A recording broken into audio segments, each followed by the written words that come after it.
What is good, family? Hello, everyone.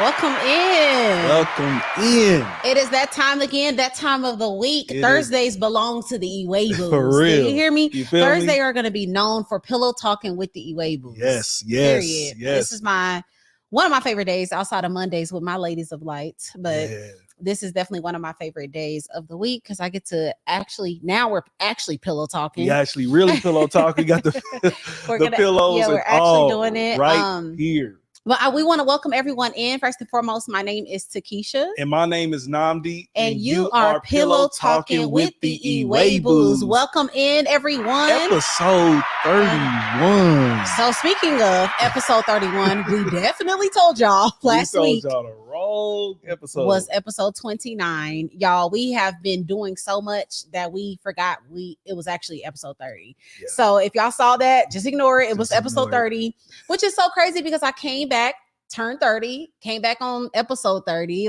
just all the beautiful things around that. So this is episode 31.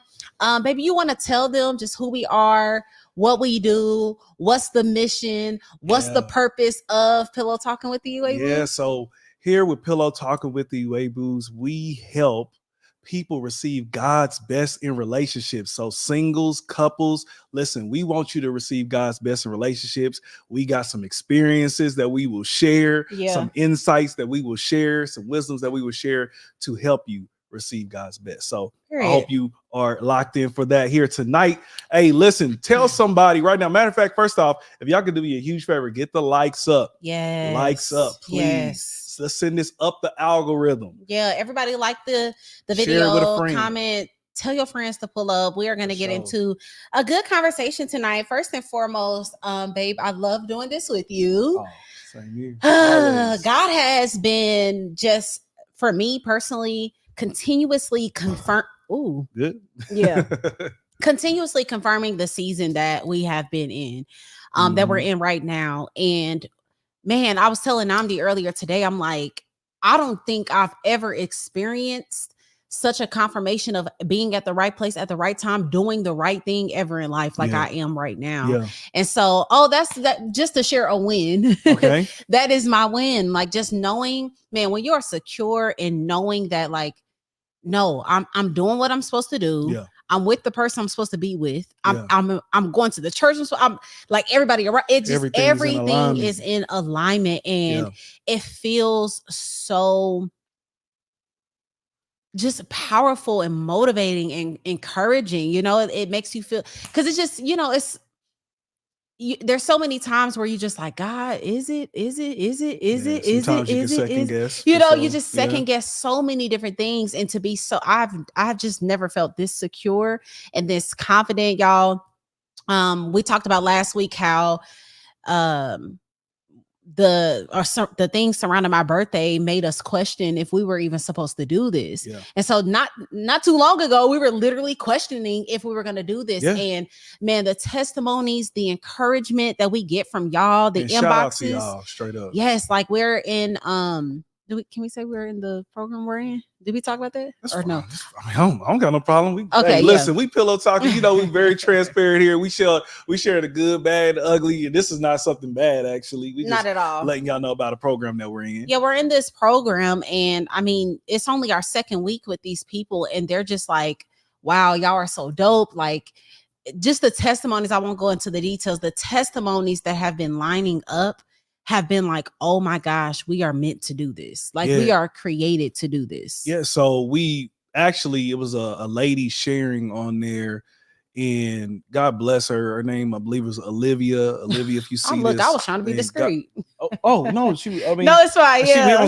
They don't know her by her first and last. I'm not going to say her last name or anything, but she was just speaking about how she was married, and unfortunately her husband passed, and this was right before they launched into basically doing what we're doing right now. Yeah. And so it just put a greater emphasis on what it is that we do. Yeah. Like she almost led us to tears because she was like, man, this is what we're supposed to do. And she said, I guess we gave her some sense of encouragement and all. And I'm like, no, you encouraged us. You helped us, because there's so many times, and you can attest to this, babe, and I've told y'all about this. I've kind of almost sabotaged this thing. Like, I ain't supposed to do this. Like, listen, you just be the first one. You be the one in front of the camera. Yeah. I'll be cool, taking care of, making sure you sound right, make sure everything's good. That's what I want to do. Yeah. I don't want to do it. And for her to say that was like, man, no, you gotta get out here and do this. Like, you don't never know when your last days are. You got to reach the people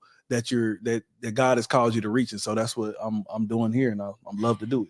Yeah. And even hearing you say that, I'm like, you really got to get over yourself. Like, you will just continue to sabotage things that God literally wants for you and he's trying to do for you. Yeah. And you're so insecure and so doubtful that like you either allow situations to happen because you didn't know your worth, or situations pass you by because you didn't know your worth. You know, there's been times I've been in a room and almost been like rebuked in a way, like, girl, do you know who you are? Like, why are you talking like that? And it was actually for the first time, because this happened in real life, where I was in a situation. I was like, oh my God, I can't believe they chose me. She's like, huh? And it probably even made her think like, I wouldn't have thought you were that insecure. You know what I'm saying? Like, she probably looked at me like, why don't you think you're dope? Why don't you think you're this and you're that? And so just a quick message to you. Like, one thing that I've been learning through this process is that arrogance can be offensive, or confidence can be offensive. You know, when you are walking in confidence and you are walking in your calling, and you're just literally secure in what God has called you to do and what you're doing, it can be offensive to other people. And so we get in this culture or this way of like downplaying ourselves. And that's something, going on a tangent, that I've realized about myself. Like, I feel like where I come from and my surroundings, I never wanted to come off as like braggy or, you know, or anything. You know, I'm always trying to like, y'all, I promise I'm a normal person, but it's like at the same time, I'm pretty lit though. Like, I am a dope person. I have a great personality. Women love me. My bros in Christ love me. Of course, my husband, my family love me. I am fun. I'm charismatic.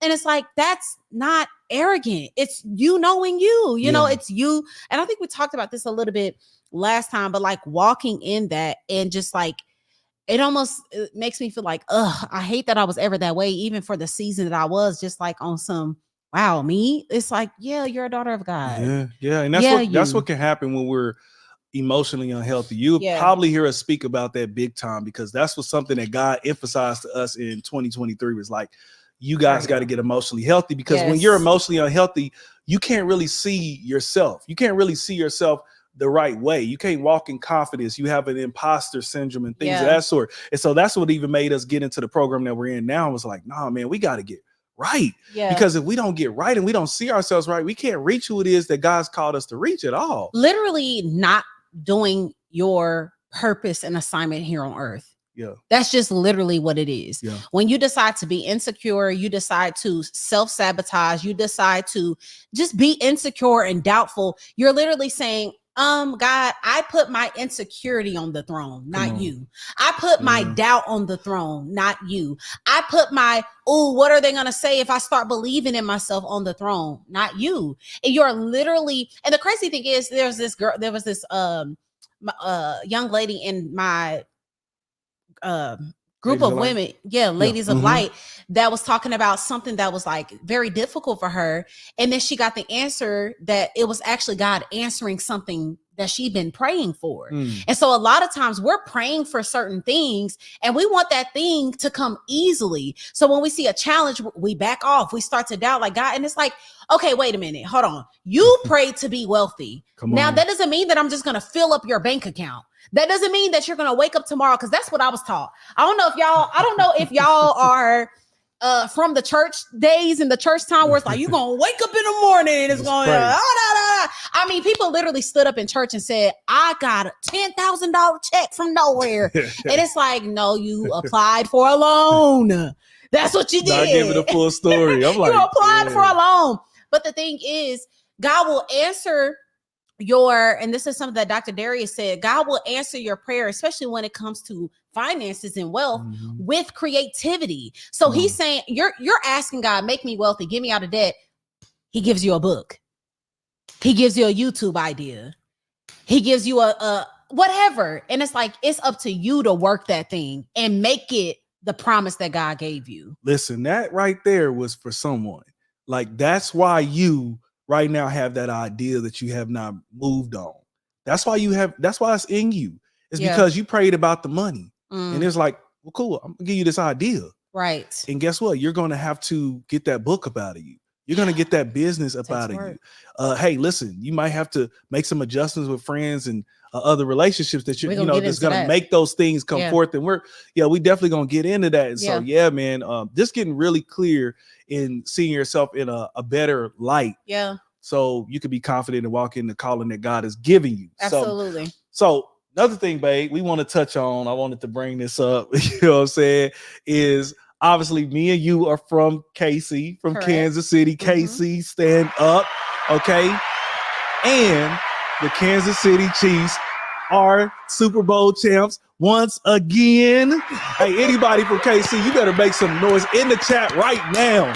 Okay, that's back to back. My wife, she's probably like, I don't even know. I just know he won. I think it's great. Hey, listen. Hey, I think it's awesome, guys. I'm in Atlanta, love Atlanta. Yeah. But hey, listen, we've been in KC whole lives. Born and raised. Still love my town. Love the barbecue. Definitely. Still love the Chiefs. Ooh, barbecue. Somebody bring me some Jack Stacker Gates. Somebody. Gosh, Lee, every time we pass by a barbecue spot, we'd be like, out here, we'd be like, so point. We'd be like, nah, it ain't gonna touch Kansas City. They gonna kill it on some soul food and some other things. Barely. Some the seafood, though. Seafood, hands down. Come on.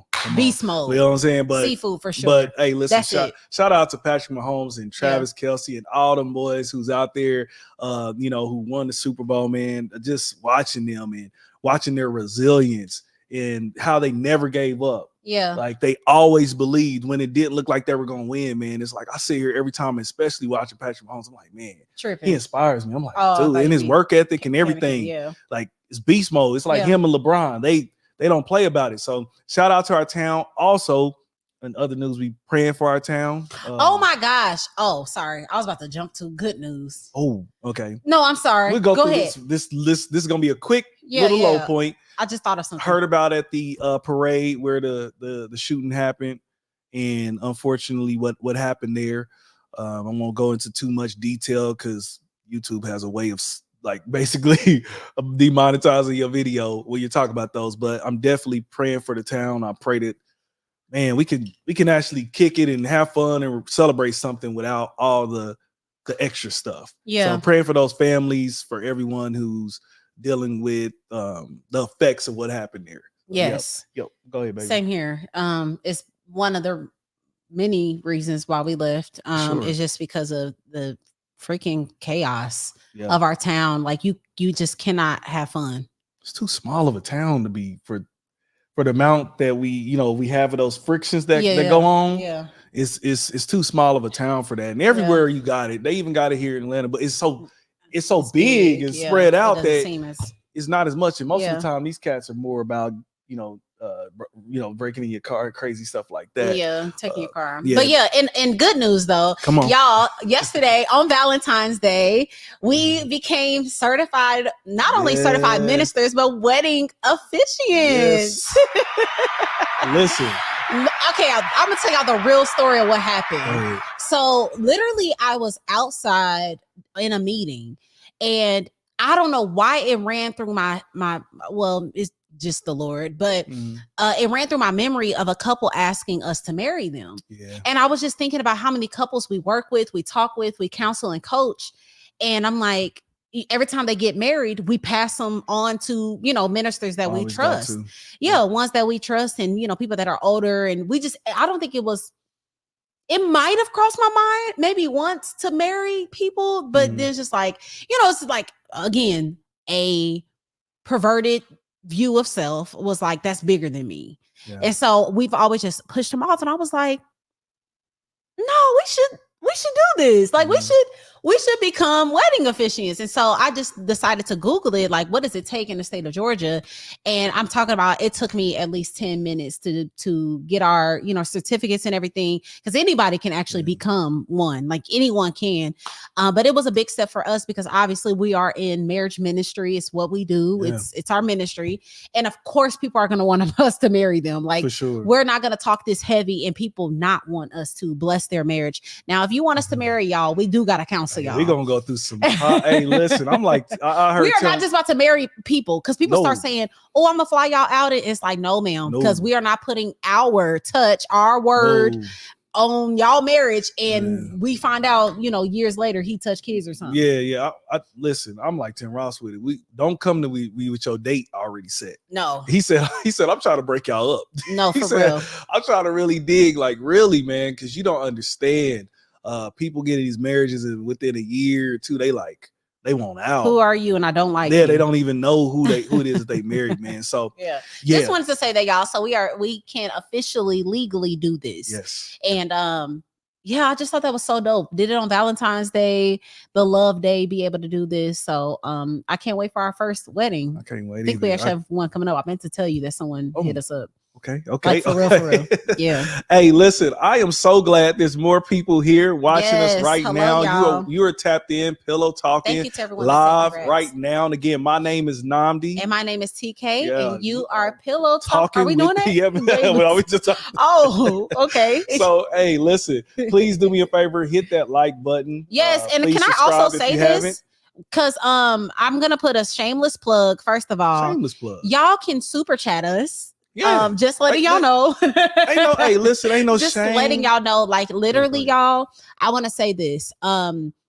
We have for so long just not said or asked for certain things because we always wanted y'all to know our hearts.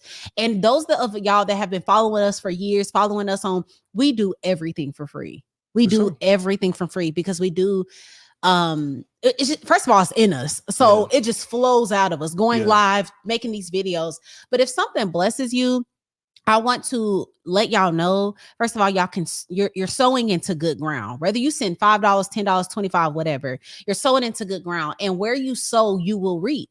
So if you want a good marriage, if you want good dating life, if you want whatever, you sow into that. The reason why we are experiencing a quantum leap in our life is because we're not afraid to sow into things. We're not afraid of it. We have spent thousands of dollars on mentors, courses, programs, all kinds of stuff. And y'all are benefiting from that planting. Message. And so if you are blessed, y'all send the super chats. Let the people know that we are not stingy, that we sow into good ground. Y'all can also do that by copying the merch. Yes. Y'all, this is one of the designs that we have. I'm going to move this out the way. Listen. What's that? Oh, it's feeling like my mic is in the way. So y'all can see the accepted shirts. You and your boo get one. Great quality, great everything. But we're about to get into today content. But I just wanted to let y'all know that, like, y'all, please feel free to drop those that have already done that. Thank you so much. Thank you. We gonna there it is, RD Love Shop, which stands for Radical Love .shop. And I have hats. I got. Can y'all see this?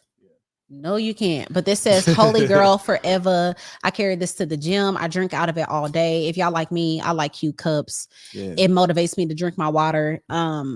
Hats, purses, shirts, hoodies, crop tops, whatever you want, y'all. Go support. I'm gonna say one little tidbit on that because I could go so far and deep on that. Let me tell you, reaping and sowing is just a universal principle. It comes from the Bible, but even if you ain't a believer, if you practice it, you will see the fruits from it. Y'all, you see some of these entertainers and what they're getting. When I look at some of these guys, I was just watching one of the guys who I look at as my like a virtual mentor to me, and he was talking about how he was doing so many different things, feeding the homeless and doing all these things when he barely had any money at all. And it's just no surprise to me how he's wealthy at this point now. Let me tell you, I've been sewing into certain YouTube channels to this day on a monthly for a long time as Patreon. Literally. And I can say I've seen the fruits of that because we're not talking about little money. No. And I'm telling you right now that, like, if you're somebody and you're watching this right now and you have an idea or you have a business and you know that's in your heart and you're going to do it, be to others what you want others to be for you. Hello, message. You know what I'm saying? Like, you want somebody to do that for you, then be that. Like, I heard that when I was a sales rep and I had a manager, they was like, be the sales rep that you want a sales rep to be for you when you're a manager. And guess what? When I became a manager, because when I was a rep, I followed the lead of the leadership that was there, the manager. I did all the things I could to make sure that I hit all my goals, exceeded them actually. When I became a manager, I was top 1 or 2 every single month. And was every single month I was that. Got so good. We done got flew out to Aruba and the Bahamas. Aruba and Bahamas. We won trips off of it. So I'm just telling you, man. All right.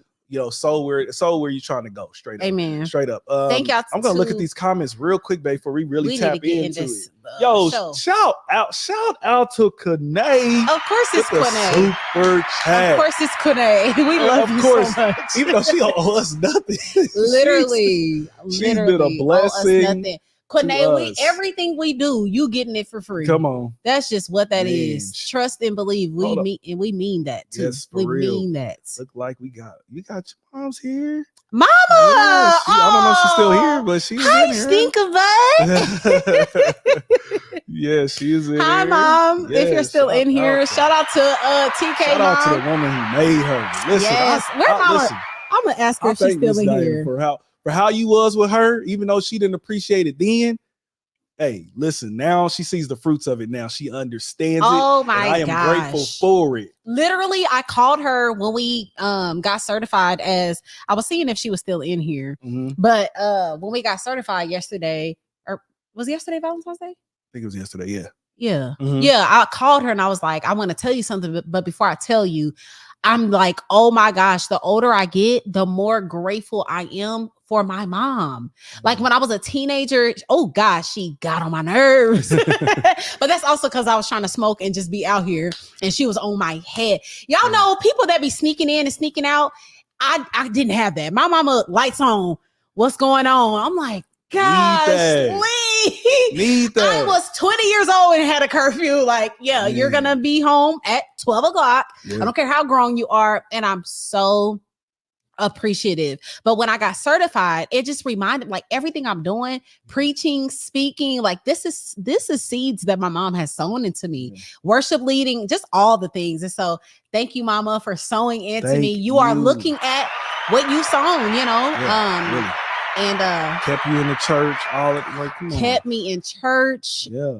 Oh my goodness. But thank you, Quene, for the super chat. So Regina said, random, but she loves your hair. Girl, I have been getting so many compliments off of this hair. This little easy hairstyle. Thank you. I love it too. I can sweat. I can go to the gym and still look fine. Okay, tangent. Ladies, this is something that I have realized as I'm getting older. Like, I used to love, like, I know, baby, this don't got nothing to do with you. Hey, listen, lace fronts, long nails, lace fronts, long nails, all the things. I'm like, oh my gosh, my life is too busy. And like not being afraid to just create your own beauty and cultivate your own beauty. If y'all don't follow me on Instagram, please do, because I talk about this stuff all the time. But this hairstyle, I can go to the gym and look fine for date night and go to church. Like, you know how some things, like if you wear a lace front, you go to the gym, it's a wrap. But if you get braids, you know, you look good all the time. So thank you. It is literally become my favorite hairstyle. Yes, appreciate that. Yes. And everybody else that said congratulations. Yeah, I got some people talking about shipping to Canada. I got to check on that. I don't know why I'm sure but I'm pretty sure we do. But you say why? Let me know if no, somebody said y'all don't ship to Canada. They're asking. I believe we do, but check it out.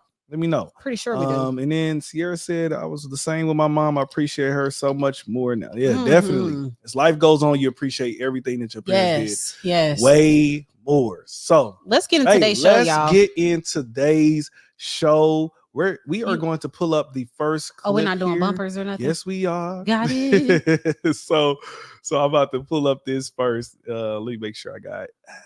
Hold on.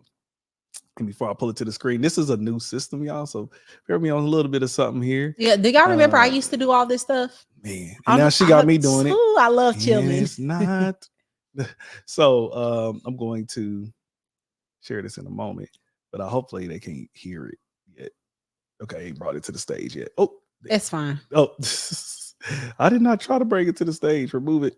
All right, so I'm gonna bring this to the stage in just a moment. But here we go. Let's get it. This is an Iwegbus production. Period.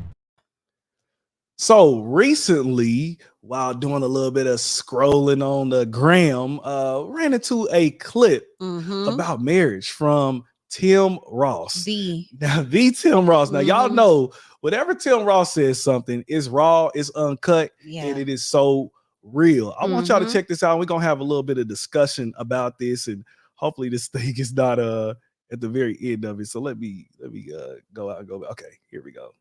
Actually add it. Here we go. Can y'all hear this? Why can't I hear it? Okay, I don't think nobody can hear it because I can't hear it. Technical difficulty. In the meantime, type in the comments. Here it is. I'm tripping. Okay. Look, I was about to have you, Daddy. I was about to hold it down for you. Here we go. Let's go. Dang it. I wanted to start over though. All right, here we go. Okay. Thought this was gonna go, and I don't know why it is not coming through there. Okay. You gotta check the speaker settings, the sound and speaker. Sound was already. So can I talk to them while you figure that out? Go ahead. Okay, so type a number 1 if you're doing great today. Type number 2 if you're doing all right, and type a number 3 if you need prayer. Y'all, today's show is really, really fire. So I want y'all to begin to rebuke the enemy off of these technical issues, or possibly the fact that we don't know how to work it. Right. Either way, pray for us. I thought I did it last night before. Yeah, y'all, this is a brand new system, and it is something that we are trying to learn and get a hold of. Y'all in the beginning stages with us, especially on this. So hopefully this sound comes through. Oh, wow. The sound is literally not working. Well, no, I didn't. I turn it on, and then when I turn it on, it does not show right here. Okay. So, all right. I don't know why this one only comes through here. We can improvise, babe. Improvise. Let's do it. All right. So we're going to get into Love Lounge. Do you want to talk about that? Yeah, we can go ahead and get into Love Lounge. Okay, so since we don't know how to work this clip, we are going to introduce a new segment that I am super duper excited about, which is called Love Lounge. I'm gonna make a cute little thing for us for this. So somebody type in the comments Love Lounge. So in Love Lounge, we answer your questions. We answer your dating questions, your marriage questions. You can email us at Iwegbus1. Yeah. Iwegbus1 at gmail.com. You can make a burner. Iwegbus1 at gmail.com. You can make a burner email if you don't want us to know who you are, or maybe you already have an email that doesn't say your name, or maybe you don't care. You can email us, or you can DM us anytime. And the whole point of this, you are sweating. You hot, ain't you, baby? I am. It's hot with these lights on me. Go ahead. One of the reasons is I am not able to serve y'all the way that I truly desire by individually responding. It just takes way too much time for me to respond to bulk messages of questions that are honestly really deep. So we was like, hey, let's make this a part of our show where we ask for permission to share your scenarios and be able to give our expertise, our experience, our guidance, wisdom, or whatever on your situation. And so if you are interested in doing that, DM either one of us or the Iwegbus Instagram. Make sure y'all follow us. Iwegbus1 at gmail.com. Yeah, make sure y'all follow us. You got our Instagram and everything. Yeah, they got us right there on the Instagram. I can pull that back up. Okay. Yeah, just make sure y'all follow us and DM us and email us. So we are going to get into today's question for the Love Lounge. It's pretty long, so y'all stay with us. Everybody good? Y'all type I'm good in the comments. Let us know y'all good, man. We my husband is high key panicking. Just to let y'all know. I don't because I thought this was working right. And I'm like, he is panicking right now.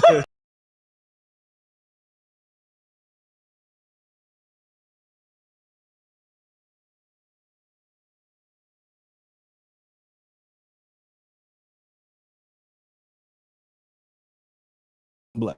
I don't know why I did what it did there. See? God bless us. I don't see. It's doing stuff. We're gonna have to, it's okay. No, let me tell you, we're gonna have to improvise.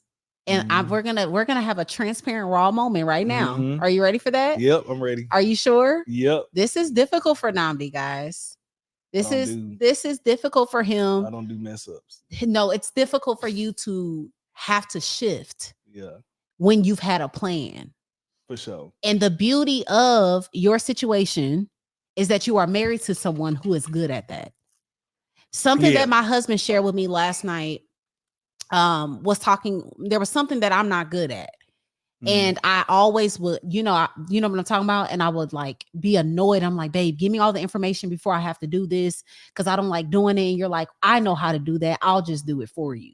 Oh, yeah. And so there was a thing that I was not good at. And Yeah. every time it was my time to do that, I'm like panicking. I'm like, oh my gosh, I don't know how to do this. He's like, that's the whole point of us being married. Yeah. You don't have to do that. Yeah. I got you. Yeah. So in this sense, babe, when difficulties happen, I got you. For sure. Let me, and that's the blessing. Let me, this is the submit unto one another. Let me get this will. And we're going to rock out on this show tonight. Okay. So y'all give us some celebrations. We can't play the clips. So we got a lot to experience. Yes. I want you to wipe your forehead on this blanket for me.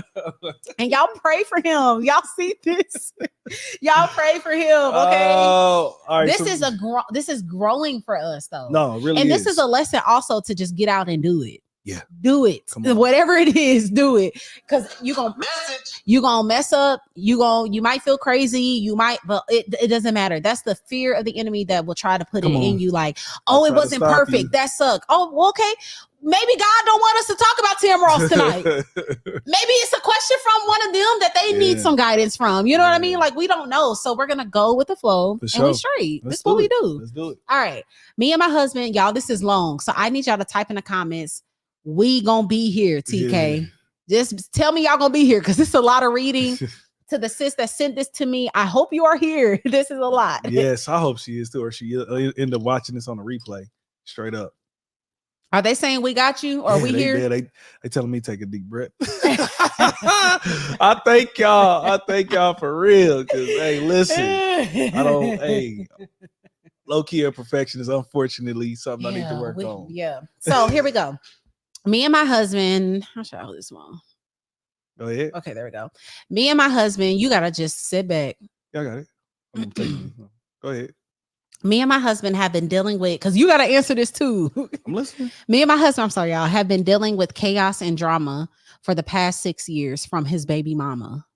She has involved my stepdaughter in witchcraft, spoken to her about putting her on birth control, and allows her to have a boyfriend and so many other things. It has been a bad situation. It's like, ma'am, are you us?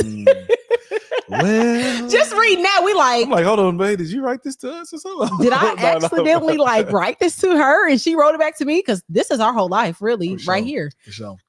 She says she has attacked my family who are on a missionary trip, attacked my entire family, made false accusations about us. Nothing I'm worried about because it's all lies and she'll be exposed for it in court. Just dealing with it is exhausting though. She has sent us things letting us know she has tried to put spells on us, sacrifices of dead animals on our porch, I don't think I can say that, on my kids' picnic tables, so many other things trying to put us in jars, voodoo dolls. I've stayed prayed up over all of this. We are currently in the middle of a custody battle for full custody. My husband has relapsed and alcohol several times because of all of this, and it's almost led us to divorce. But God keeps getting us through it all, and he keeps showing me the verse, trust in the Lord with all of your heart, which is my go-to verse. With both of us having powerful callings on our lives and have been prophesied over, as well as several times that God continues to show us what he has in store for us. The things that scare me the most is, will this ever end?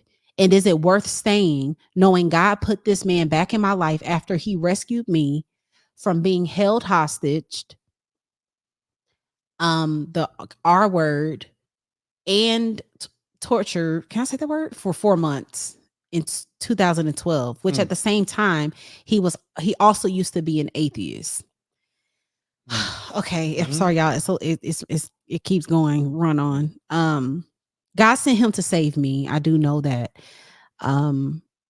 He became a believer. He put him back in my life 6 years later. Now we're married with 2 children, plus my bonus daughters. And I was never able to have children. God has shown us both so much, and we continue to get attacked by the enemy. I'm afraid that my stepdaughter is going to be exposed to what she's going to be exposed to. And being around my children has played a huge impact on their lives with influences.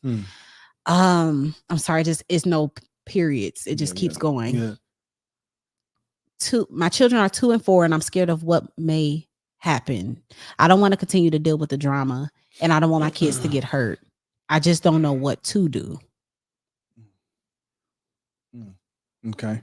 Yeah. Well, listen, first off, let's send prayer hands in the chat. Somebody please send prayer Yeah. hands for her in the chat. Obviously, we can attest to this. Oh my gosh. Just so much. Yes. For those who don't know, and if you're new to Pillow Talking, you know, we're married now of almost 8 years. We have 2 kids together. Yes.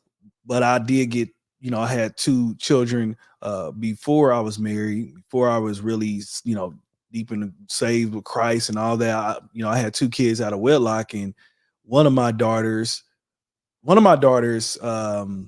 really at one time was wanting to come and stay with us. And this was probably around when she was 12.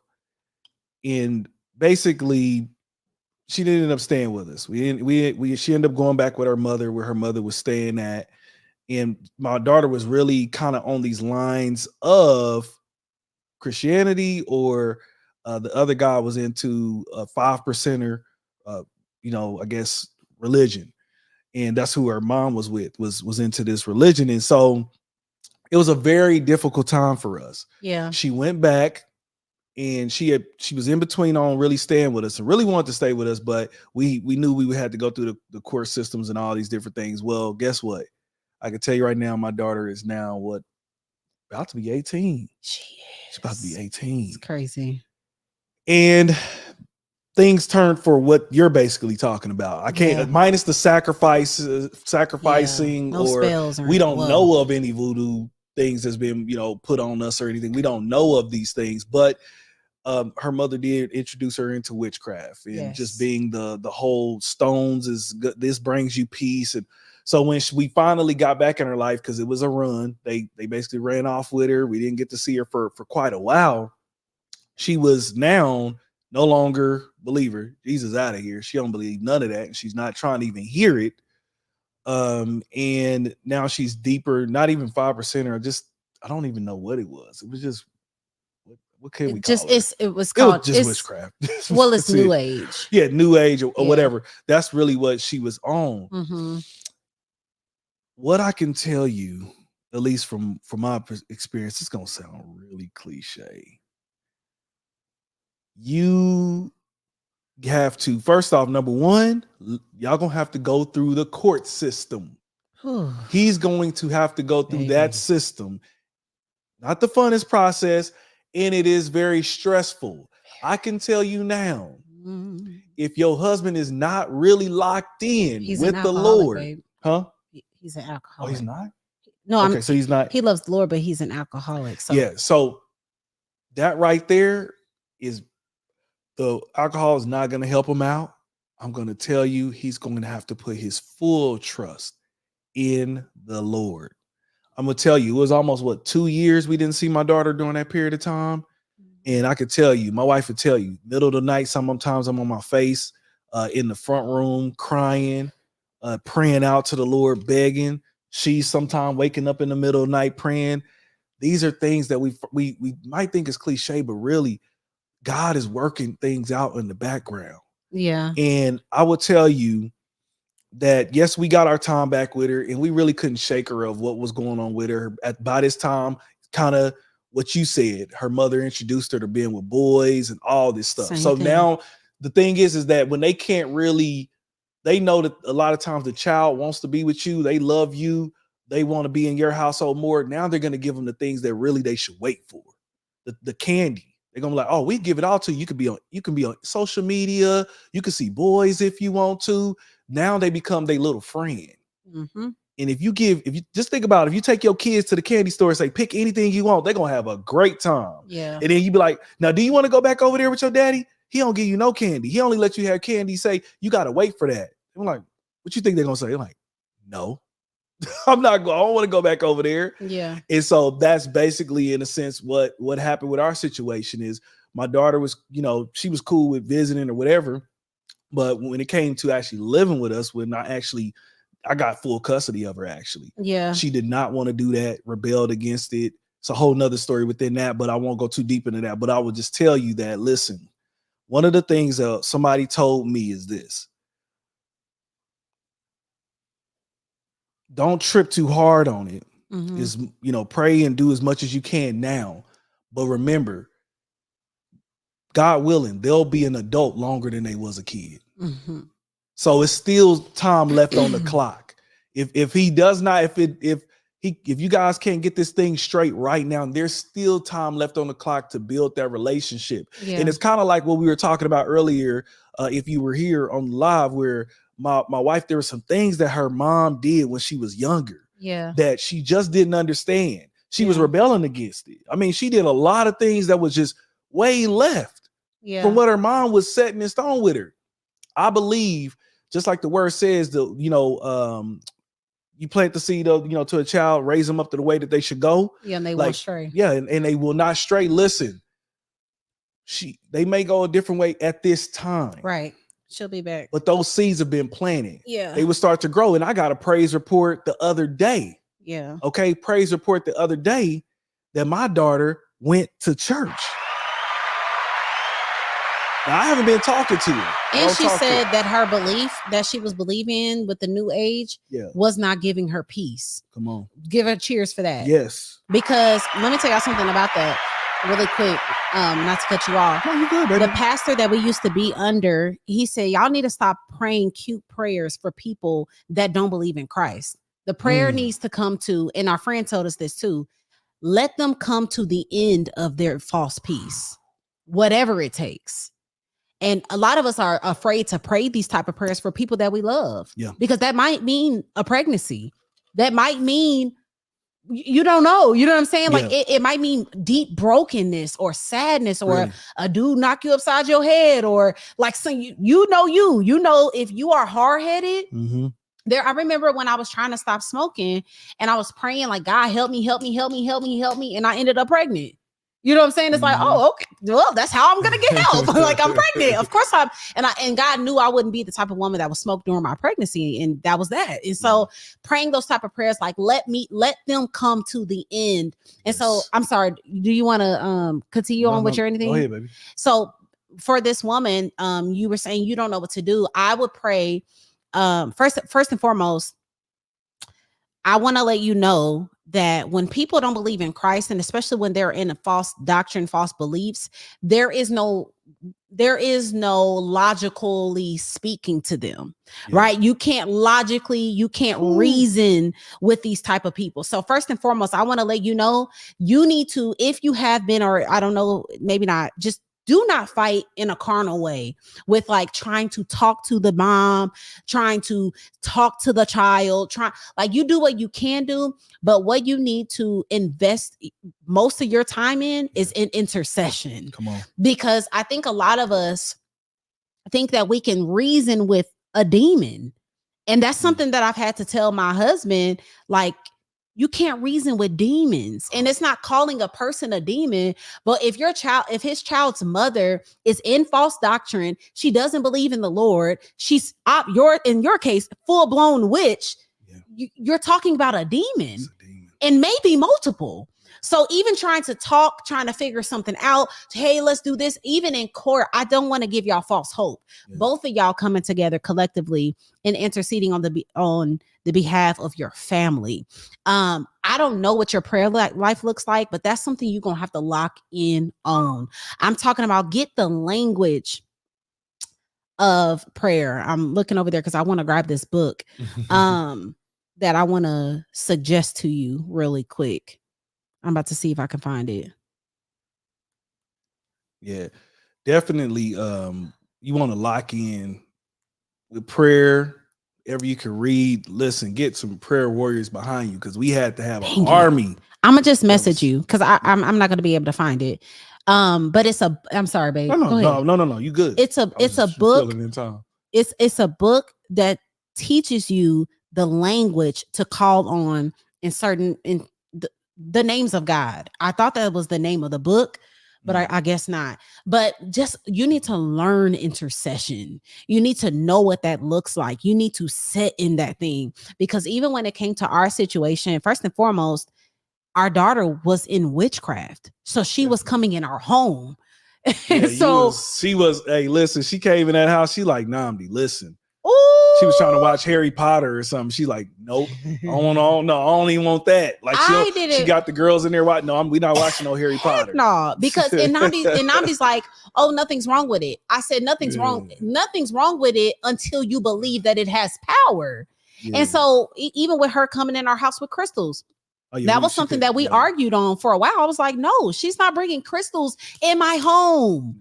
No, demons are real. Witchcraft is real. Then you wonder why you arguing. You wonder why your hair falling out. You wonder why you stink. You wonder why you just all kind of crazy stuff. Like, demons are real. Yeah. That's the point that I'm making. But you need to learn how to intercede. You need to know how to speak to the Lord. Call on the name that you need. Call on the warrior. Call on the Lion of the tribe of Judah, the one that is of justice and righteousness.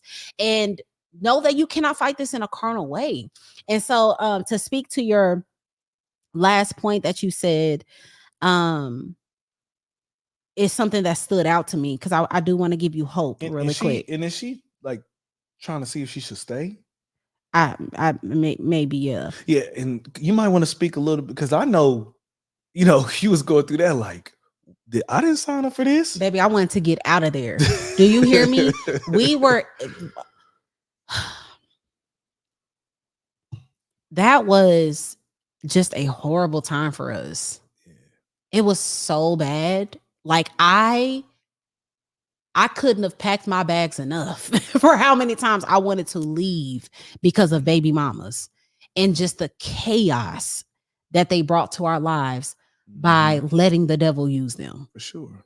And what I wanted to say, because you're bringing me to this point, but you said something, oh, I'm scared that I'm going to have to deal with this drama. You might. And the reason why I'm saying that, because I want to be real about this. Even when we were going through with our oldest daughter, whose mother is a witch and was in witchcraft and stuff, we thought we were in the clear, because then that ended. And then the second one starts acting up. And so it could continue. Like, when you and you said something too, sis, you said we have big callings on our life. So you got to also know that this is a very intentional attack on your marriage. Yeah. So there are things that I had to kind of gear my mind to. Don't get me wrong. I was just like you, like, ma'am, do I stay? Because I didn't sign up to be dealing with baby mamas who just really honestly haven't moved on. That's really the thing. They're just truly upset that they, missed out on a great, phenomenal man. But do I got to deal with this? And when I switched my mind from this fleshly, carnal way of thinking, I'm like, wait a minute, our calling is too big. It's too big. We do too much damage to the kingdom of darkness. We do too much damage in there. So of course he's going to attack us. And so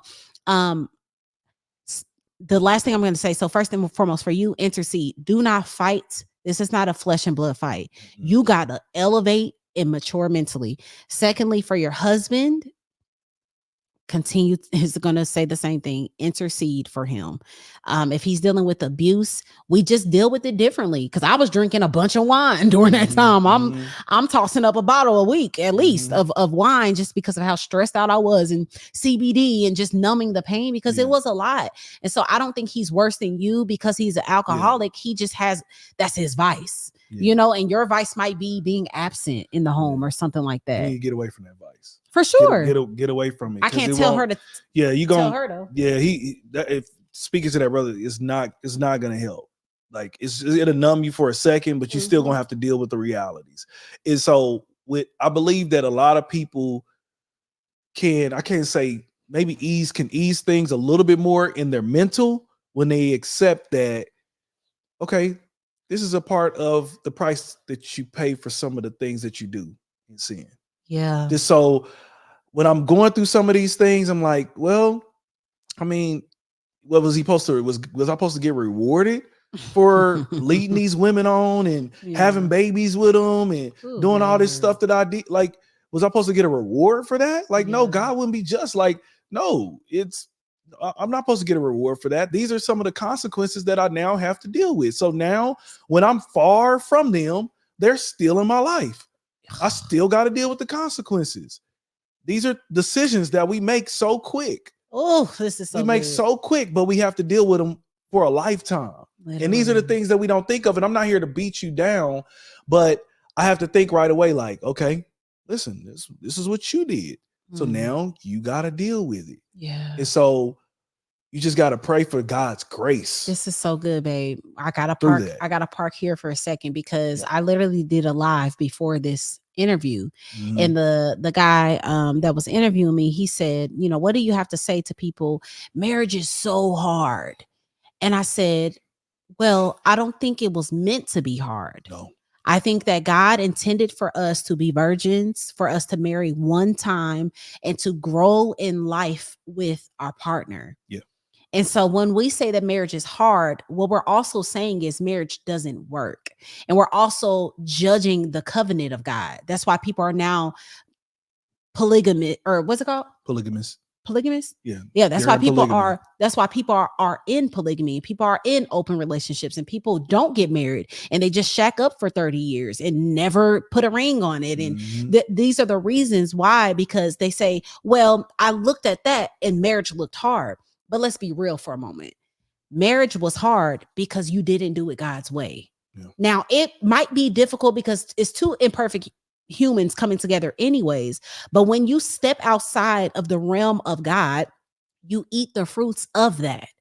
Come on. The blood of Jesus covers our sin, but it does not cover all self-inflicted consequences that come with that. So if you've had 30 partners, and you masturbated all the way up until marriage, and you wonder why I'd rather just get one off on my own and not touch my wife, that marriage isn't hard. You were sinful. Yeah. And you're dealing with the consequences of that. And we're not trying to beat down your block, sis, like Nandi said earlier, but I think we got to get to a real place where we take accountability for bad decisions that we've made in our dating experiences. You decided to not protect. Not only did you sleep around, and I'm not talking about you no more, sis. No more. We're talking in general. Yeah. Not only did you not sleep around, you didn't protect yourself, and you empty your seeds inside of women, and you got people pregnant, and you allowed yourself to get pregnant. Like, we got to really break this down and be like, no, I did that. Yeah. And then I think because I'm a believer and I say yes to Jesus, that all things erase. No, now this is where the Iwegbus insert Iwegbus, right? Okay, let's insert the Iwegbus. Yeah. This is where you come sit with us and we show you, thank you, Holy Spirit. We show you how you can avoid some pitfalls and some traps that'll try to come in marriage because you made stupid decisions in your dating life. Yeah. Because it is still possible to have a blissful marriage. It is still possible to enjoy your marriage. You don't have to go and be a lesbian now. You don't have to go and be in polygamy now. You don't have to go and have threesomes now. You can still do it God's way. I just want you to be real about what you're going to have to deal with and what you're going to have to fight for, because you made the decisions outside of the realm of God. And so now we got to eat that fruit, right? We got to deal with that stuff.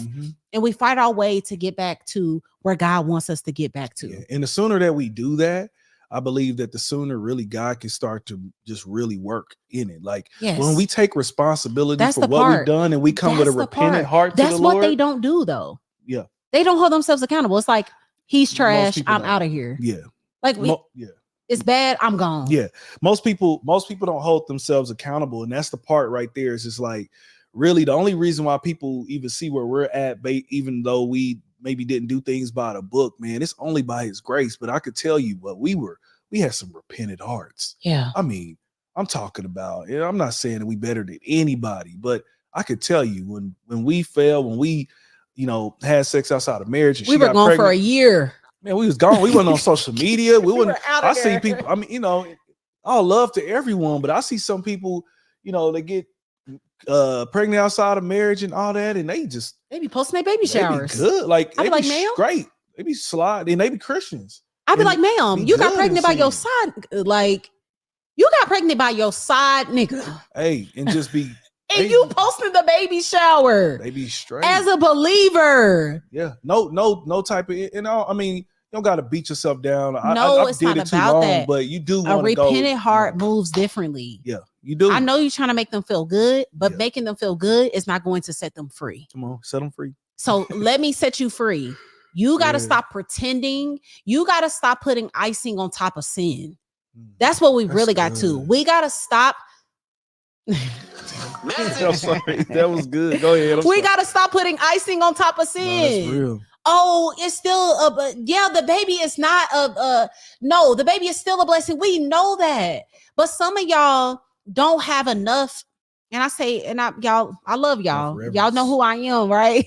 Yeah. But it's just no reverence for God. Yeah. Like, you don't feel bad for just sleeping around and getting pregnant 3 and 4 and 5 times. And you celebrating baby showers, wondering why you're still not married, wondering why you still don't have a decent marriage. Sis, you ain't been repented yet. You have no honor for God. You have no fear for God. You still let every dude lay his seed on side of you and pop out another child. We got to figure out what happened.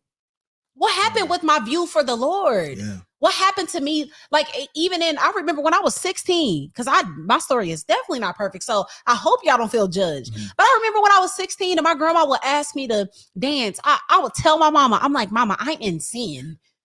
I am not getting on that church pulpit and worshiping. I'm in front of y'all. I'm sleeping with my boyfriend. I'm getting high. I'm drinking. I'm not doing that. It's the reverence, babe. It's a reverence. Like even kind of piggyback off of what you said. I think I was telling you about a story one time when before I met her. I would, abstain, and I went about 6 months or so or more, and I hadn't done anything, and I had a slip up, and I went to my old pastor, and I tried to sit myself down.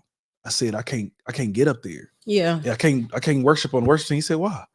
I said, because I messed around, me and so we messed around. He's like, now, God bless him, he's probably grown from this since now, but he was just like, well, everybody should sit down in. Who else? Ain't none of us without sin.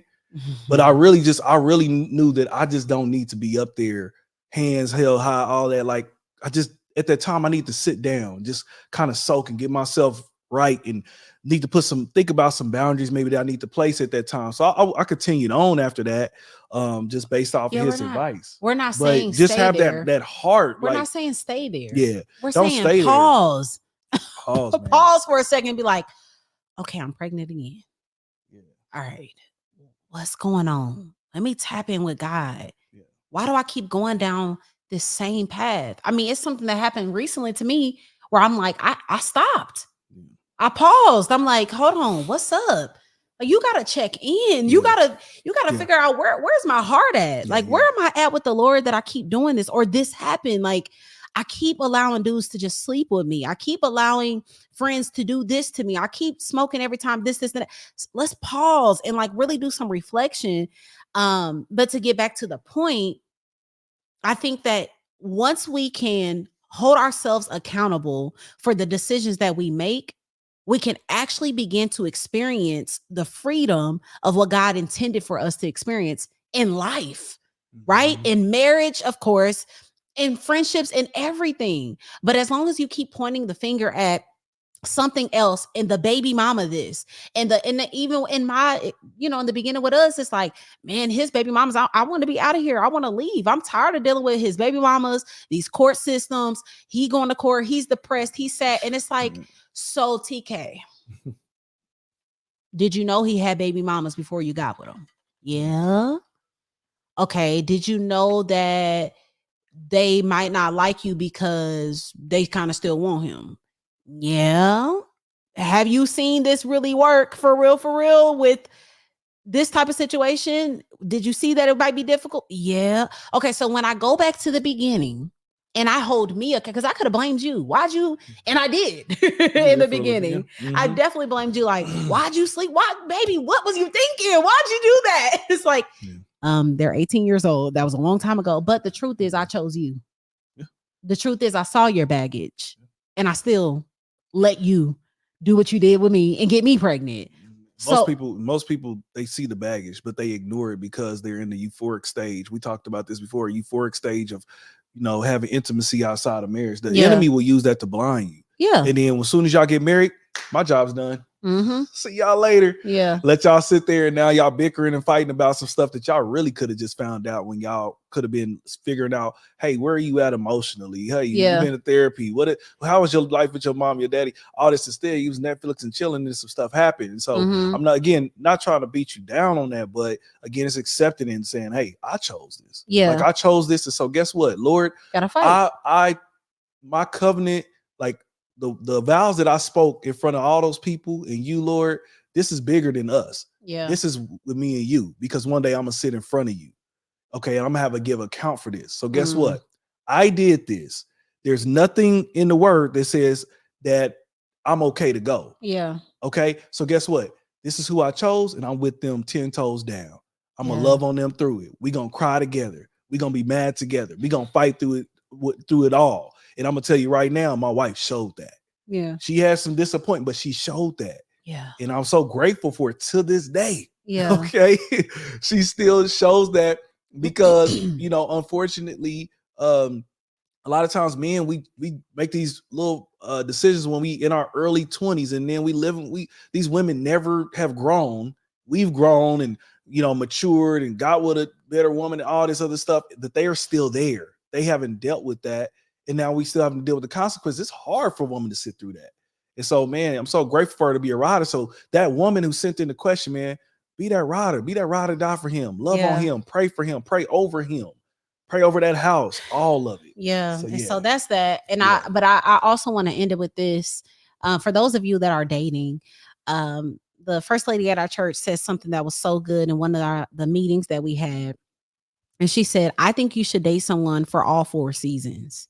And I thought that was so good because, I feel like both of us have kind of been saying, like, no, a man knows, because we were engaged after 6 months of dating. To a year, yeah, we did a year, so we did get full seasons. I think we do need now I'm thinking about it, probably need about a year. But she said something that made me really think about it, because she was like, you need to see if they got what's it called, seasonal depression. How are they during the summertime? Are they trying to be outside, be at the clubs? How are they in the summer or springtime? How are they in the fall? What happens during their holidays? Did somebody pass and they grieve during this season? Do they, like, literally knowing every single season, I think is so smart. And so I know this is kind of off topic, but for those of you that are dating, and I think another reason why the church says this is so y'all don't be in sin. But, like, take your time, and when I say take your time, ladies, that don't mean let that man milk that cow for years. But what I'm saying is take your time and see a person. Take your time to see him. Can I handle his baby mama being this, and that? Can I handle? Now, I'm grateful that I did not get more time, because I don't know. I might have been gone. I might have saw that his baby mamas was crazy and would have been gone. But to be honest with you, they didn't turn up. It was just like the OG. The OG told me. The OG told me. He said, "You about to get married?" He said, "How's your children?" I said, "Oh, one of them is a little upset, but I understand why." And then I said, "The other one, me and her, for the most part, we pretty cool." He's like, "Yeah, it's about to change." I was like, whatever he talking about, because even when she came, I said they cool. One of them is mad. I understand why, but yeah, the other one, we straight. Oh no, all of that changed. So they all turned. So all of that changed, and it has not. For the most part, it still has been. For the most part, it's good. It's decent now on some parts. Let's just leave it there. So, on some of them. So yeah. My daughter's on about 18, so praise God. Yeah. Praise God. Jesus. Yeah, the other was a teenager. She about to be 14 this month. So yeah. So I'm going to just send up a quick prayer over this lady right now in the name of Jesus. I just ask that you give her guidance. Yes. Father God, let her tap in with you like never before. God, give her the language that she needs. Please. To be able to speak to the heavens and open up the windows to pour into her home. Father God, I ask that you set her husband free from that vice in the name of Jesus, right, Lord. Now. Speak to his heart, God, that thing that he's trying to quiet and numb out.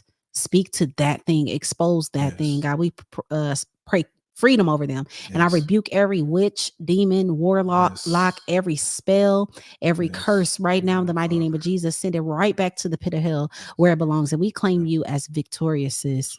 Your marriage victorious, your children free and victorious. In Jesus' mighty name we pray. Amen.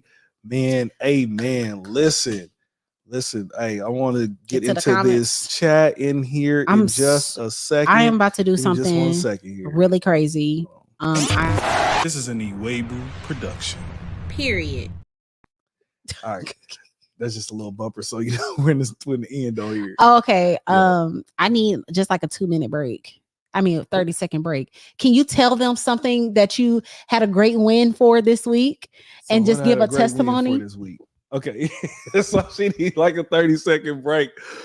Oh man, okay. A great win so far this week has been that we have been going through training, and the thing we probably talk to y'all about is our emotional snipers. These are things that continue to slow us down emotionally, that keep us sabotaging our future. And so one of it was me finding about different parts of my emotional health that was slowing me down. One of them was passivity. Passivity is something that I've struggled with because I could be so loving. One of my gifts is mercy. So I'm an empath. I love people when they're going through and all that. And so one of the things I could do, I could overcommit. So I had some things that I was wanting to do that don't match up in the season. And because I don't want to let other people down, or I just really want to do it too, I don't know when to say no. So I was able to identify that sniper, and now pretty much our coach, our mentor, is going to walk me through some different steps to help me not be passive, not to overcommit, say, yeah, I can do that, because I just won't, I don't want to let anybody down, or I want to do something with my homeboy or whatever the case may be. So that's one of my wins, is identifying that emotional sniper, because in several of them, we won't even go through that. That'll be a whole nother story. So that's one of the wins there. All right. How's everybody doing in the chat? Yes. Hey, let's see something. I'm going to go up a little bit. Let's just go back a little. What's the one? Did you tell people to put 1 or 2 or something? Oh, how their day is going. 1 means good. Okay. All right. I think I kind of figured what might be going on with that sound too. But thank us for patience and try it again. Later, we're chilling, blah, blah, blah. All right, yeah. Hey, thank you. Prayers are up for everything. Ladies of light, okay. Period. Ladies of light in the building. Yeah, so Kanae said something there. We're not making a new God. So ladies of light, how y'all doing tonight? Ladies of light, shout out to all the ladies of light that's in the chat right now. Yes, I love y'all so much. Yeah, I'm so proud of them. If y'all don't know about the ladies of light, man, y'all can join my wife right here. I'm gonna put that down at the bottom of the screen there. DM her for the ladies of light. Yes, it's a powerful move of God that God is doing with his daughters here on earth. There's so much in store. We're working on so many things behind the scene. I cannot wait to announce it to y'all. Something happening very, very soon, actually in a couple of weeks. I can't wait to drop the announcement. God is just doing a lot, man. Once we really tapped into just being better emotionally, and getting some emotional things taken care of and exposing some stuff, he just started pouring out things, and I'm just excited to pour into y'all and just watch y'all pour into each other. Has been such a blessing. Like, girls are posting their meal prepping and getting their health right, and I'm just so proud of y'all. I can't wait to there's a lot coming up. Shout out to y'all. Hey, listen, I want to. Hey, you want to try that again, man? My Lord. I figured out what it is. I'm going to get it right. It's 9:40. Okay. Look. Huh? Real quick. Just look at our time. Real quick. It's 9:40. Real quick. I'm talking about look at our overall time. Okay, don't say it on there. No, it doesn't. Never mind that. All right. So we're going to get back to it here. I am going to. Try it again. How can I take that down? Okay, all right, there we go. So we're if about this don't work, we're jumping into aha moment. Oh no, it's definitely gonna work this time. Okay, it's definitely gonna work this time. Do you want to do that one or the girl? Because we got to choose one now. We got to choose one. Yes. Which one do you want? Let's do the girl. You think so? I don't remember what it was about. I don't even know what it was about either. That's what I'm saying. I'm just saying. Yeah, I think we should do the girl. You do the girl? Yes. No, I remember what it's about. Okay. Because I got a testimony with that. All right, so let's check this out here. Y'all, I'm gonna go ahead and Thank said y'all. once Thank y'all for you y'all patience. Quanae said once you unmute the video, it was good. Once I unmuted the video, but we didn't hear it.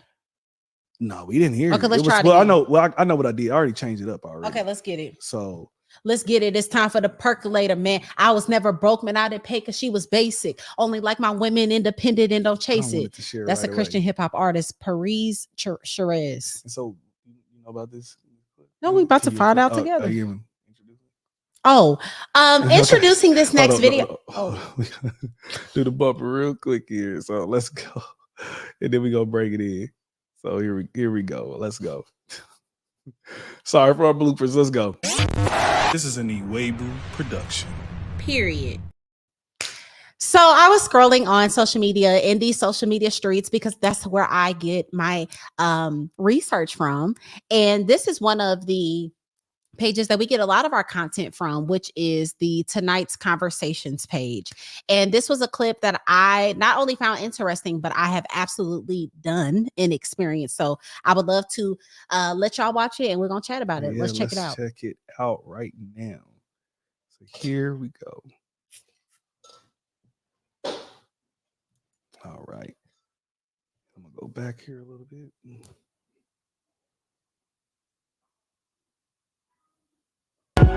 Sound like to me he love bombed her. I'ma you good. I'ma love on you good. I'ma take you shopping. I'ma give you all the things that you were taught a man is supposed to give you. To the love bombing thing, right?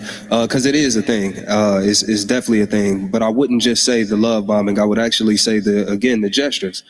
If a person out here love bombing you, spending all this bread on you, doing all of these extravagant things, having standards of your own would make you at least pause and say, hey, where is this coming from? And where is this going?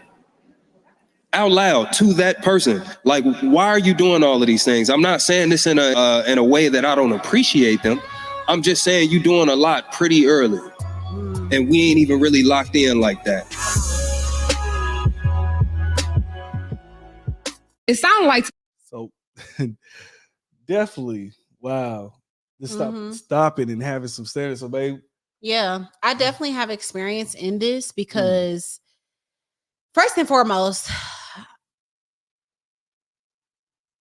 I think that we are obsessed with love. Like we're obsessed with the idea of being in love and marrying, right? Like we want that. And so sometimes we love bomb to manipulate a situation to be what we desire it to be. And even if it's not supposed to be, right? So we give all this love, we give all in literally just in hopes that it'll turn out to be okay. Well, of course, it's not okay to do that because you just end up freaking disappointed. Like, dang, this man bought me a house, a car, you know what I'm saying? Like, I'm telling you, babe, people be going out, like all the way out and doing the most just to hope that this is somebody they'll even date in the very beginning of the stages. And so I want to shift this off because I experienced this in friendships. And so just to shift this, I know it's a different topic, kind of, but not really. But I had one of my friends tell me, she was like, TK, you love bombing friendships. And I was like, dang, I do. And it made me also realize why a lot of my friendships seemed like they came to an harsh end. But what ended up happening was because I love the idea of what this friendship could be, I love bombed them. And then midway through, I'm like, ooh, I don't like you. Did too much. Did too much. Yeah. I'm like, oh, this is not gonna work. I gotta dip up out of this thing. Yeah. And it's like, it's such a dangerous thing to do. And it's literally manipulating a situation. And I don't think it's when I say manipulation, I mean like in hopes that it'll be something, not sincerely like, you know what, I'm scouting for a person that I can give all this to so that they can think that I love them. Now, I know in a romantic relationship, of course, men are going to do all they can do to get your panties. Sure. But for in this situation where I can speak about it, I'm like, dang, I did all of that because I hoped it was going to be something. So I was super vulnerable. And I have a way that I'm learning, y'all, how to restructure how I am. But I have a way of making everybody feel like my best friend. because I am very open. I'm very transparent. I am cool as heck. I relate. Like, even though I feel like I've been successful and I've had great things happen in my life, I still can like, girl, yeah, I did that too. Like, I'm just not afraid of keeping it 100. And that has caused women to feel closer to me than they really are.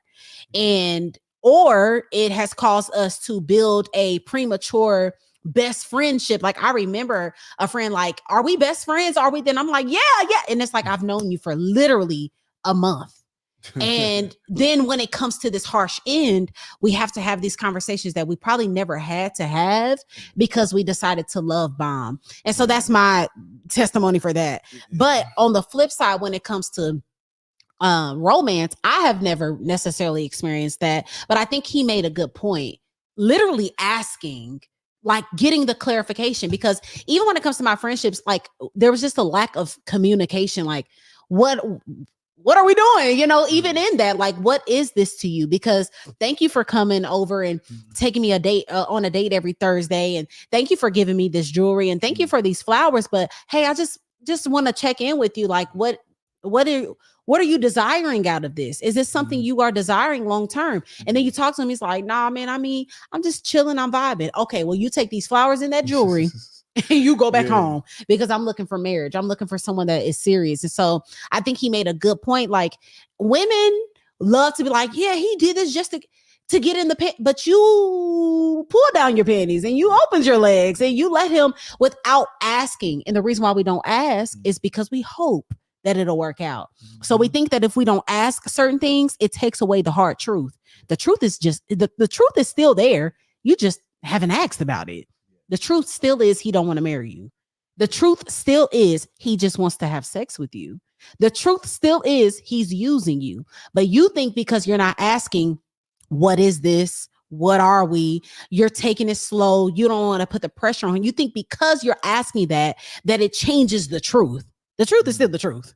Yeah. It's still the truth. He don't want what you desire. But if you open your mouth and you become an adult and you say, hey, what are we doing? You'll find out pretty early on, oh, he's trying to play me. Yeah, and I think that comes down to what we always talk about, like your dating season or courting season, all those things should be like an interview. Yes. Like, you need to be asking more questions. Yes. It shouldn't just that you're looking to have a hot, nice meal at a nice place. Y'all not still doing that, are y'all?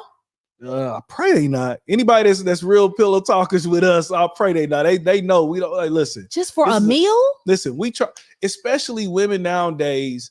I see so many sisters out here and they feel like they're outnumbered. Like, well, it's too many of them too many women to men right now. Right. And you want to be married, especially you're a believer. You're not out here just, having sex and all that. You're actually abstaining. You're trying to be right with the Lord. You don't got time to waste. Mm-mm. So you got somebody doing all this extravagant stuff. And it's like, no, like you need to call it to the table. Hey, that's cool. We went on a date. It's cool that you bought me this.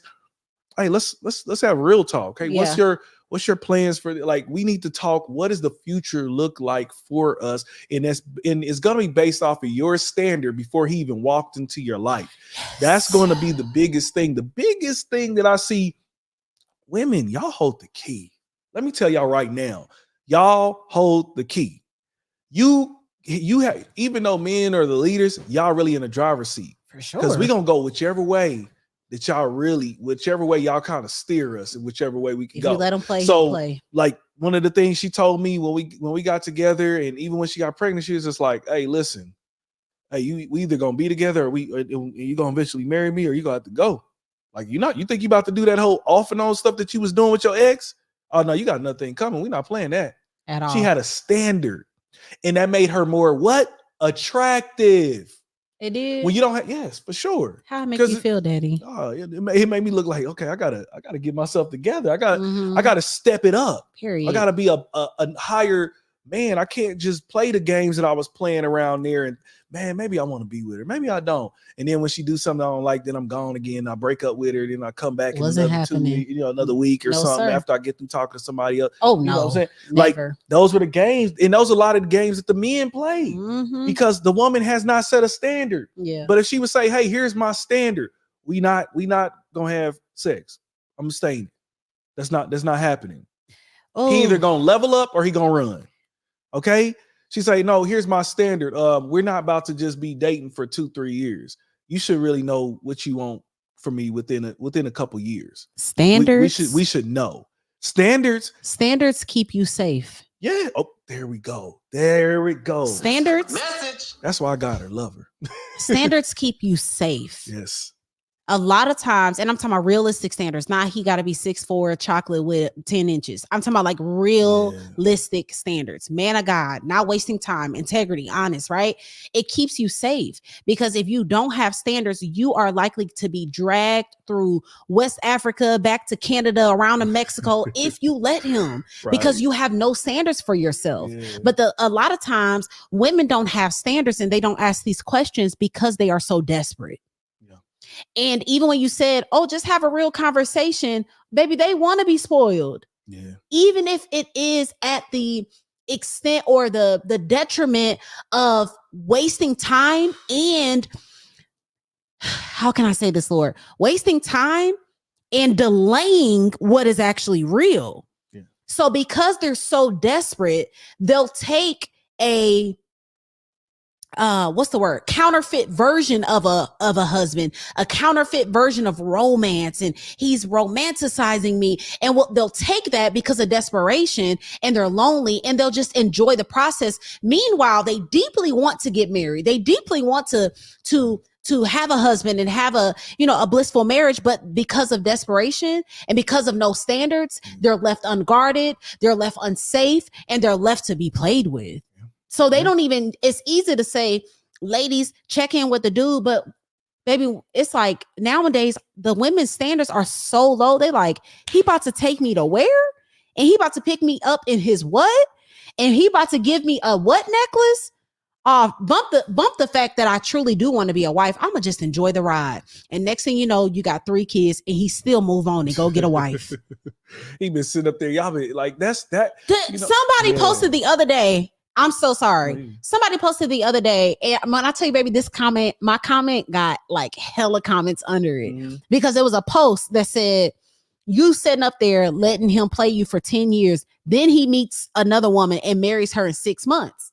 And I said, wow, that's literally my story.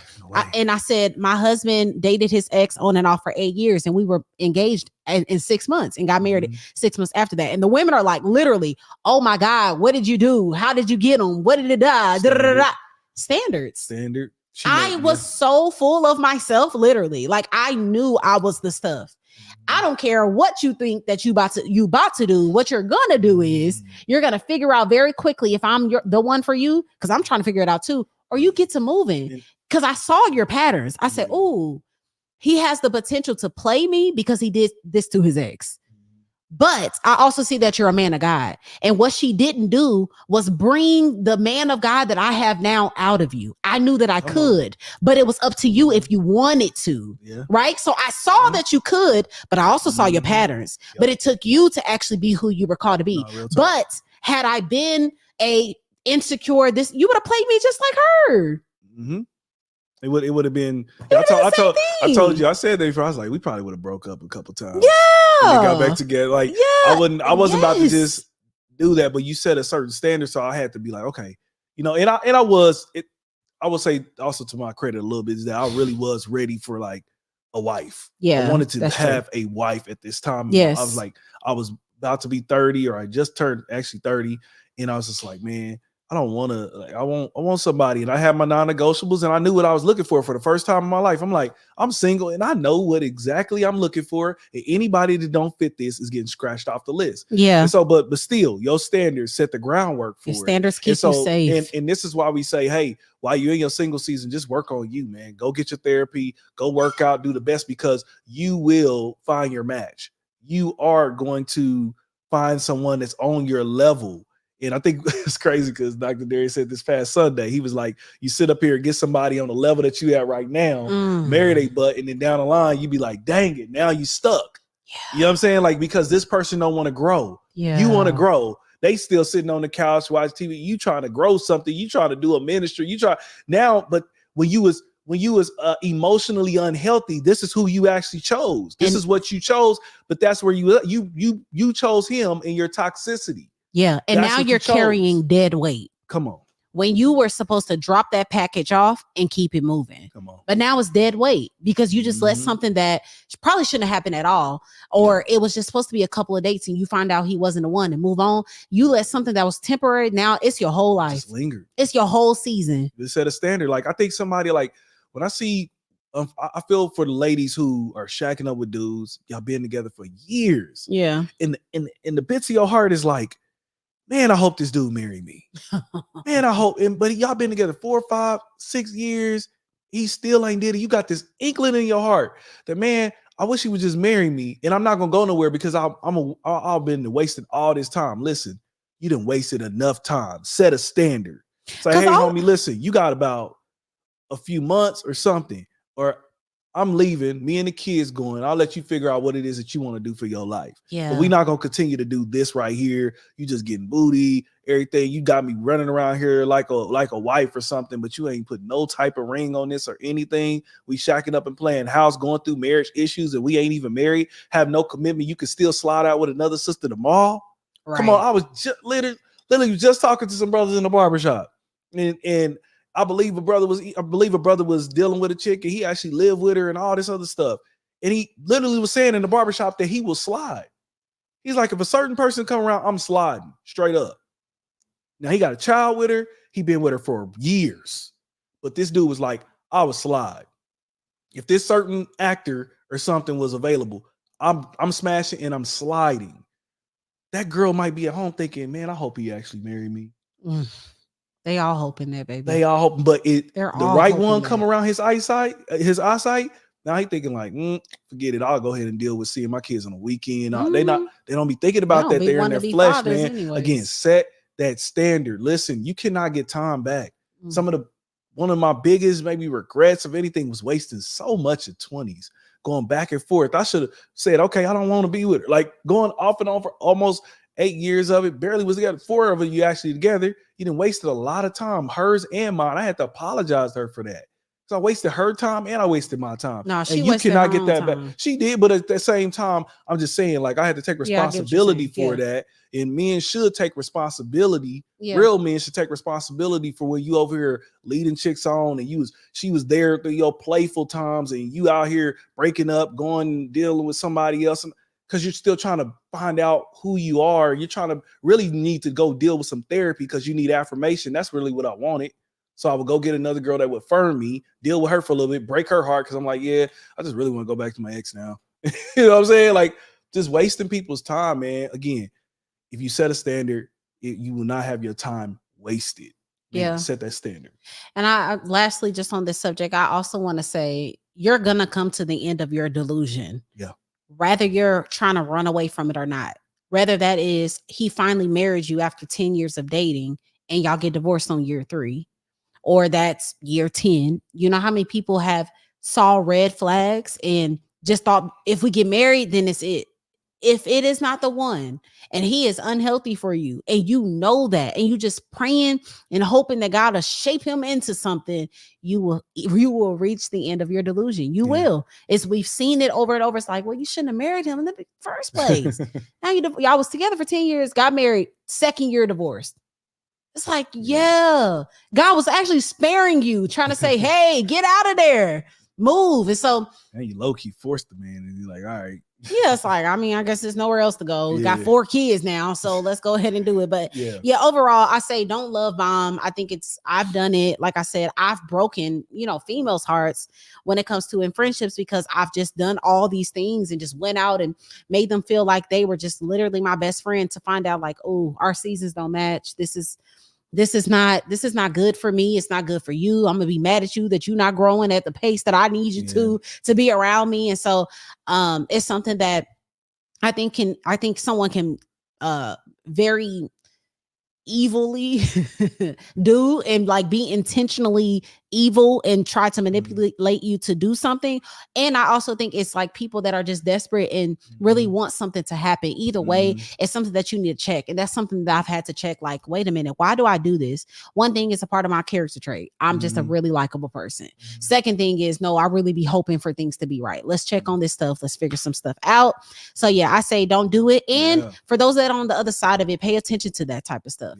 And friendship and mentorship and anything, somebody just being a little too, it's like, too extra. What is this? Yes, emotionally giving too much too soon. Yeah, talking about too much too soon. Yeah, all of that. Exposing too much. That's some emotionally My biggest regret things. is exposing too much too freaking soon. Emotionally and they unhealthy. and they're able to walk away with a piece of me, knowing a piece of me that maybe everybody don't need to know. I'm like, oh my and if you set your standard even on friends and said this is my non-negotiable with friends, you would never even entertain that, but because you just wanted to have you like a friend, you like cool. Hey, anybody come on, and not saying that they're anything bad about them, but it's just like it wasn't of the type of friend that you truly wanted. Well, it wasn't the friend that was assigned to me. Yeah. Like that's that to your season and to my really season, right? It doesn't mean that people aren't bad. It doesn't mean that like people are. I don't think I've been friends with anyone that I like regret. And like if I saw them today, it's still 100% love.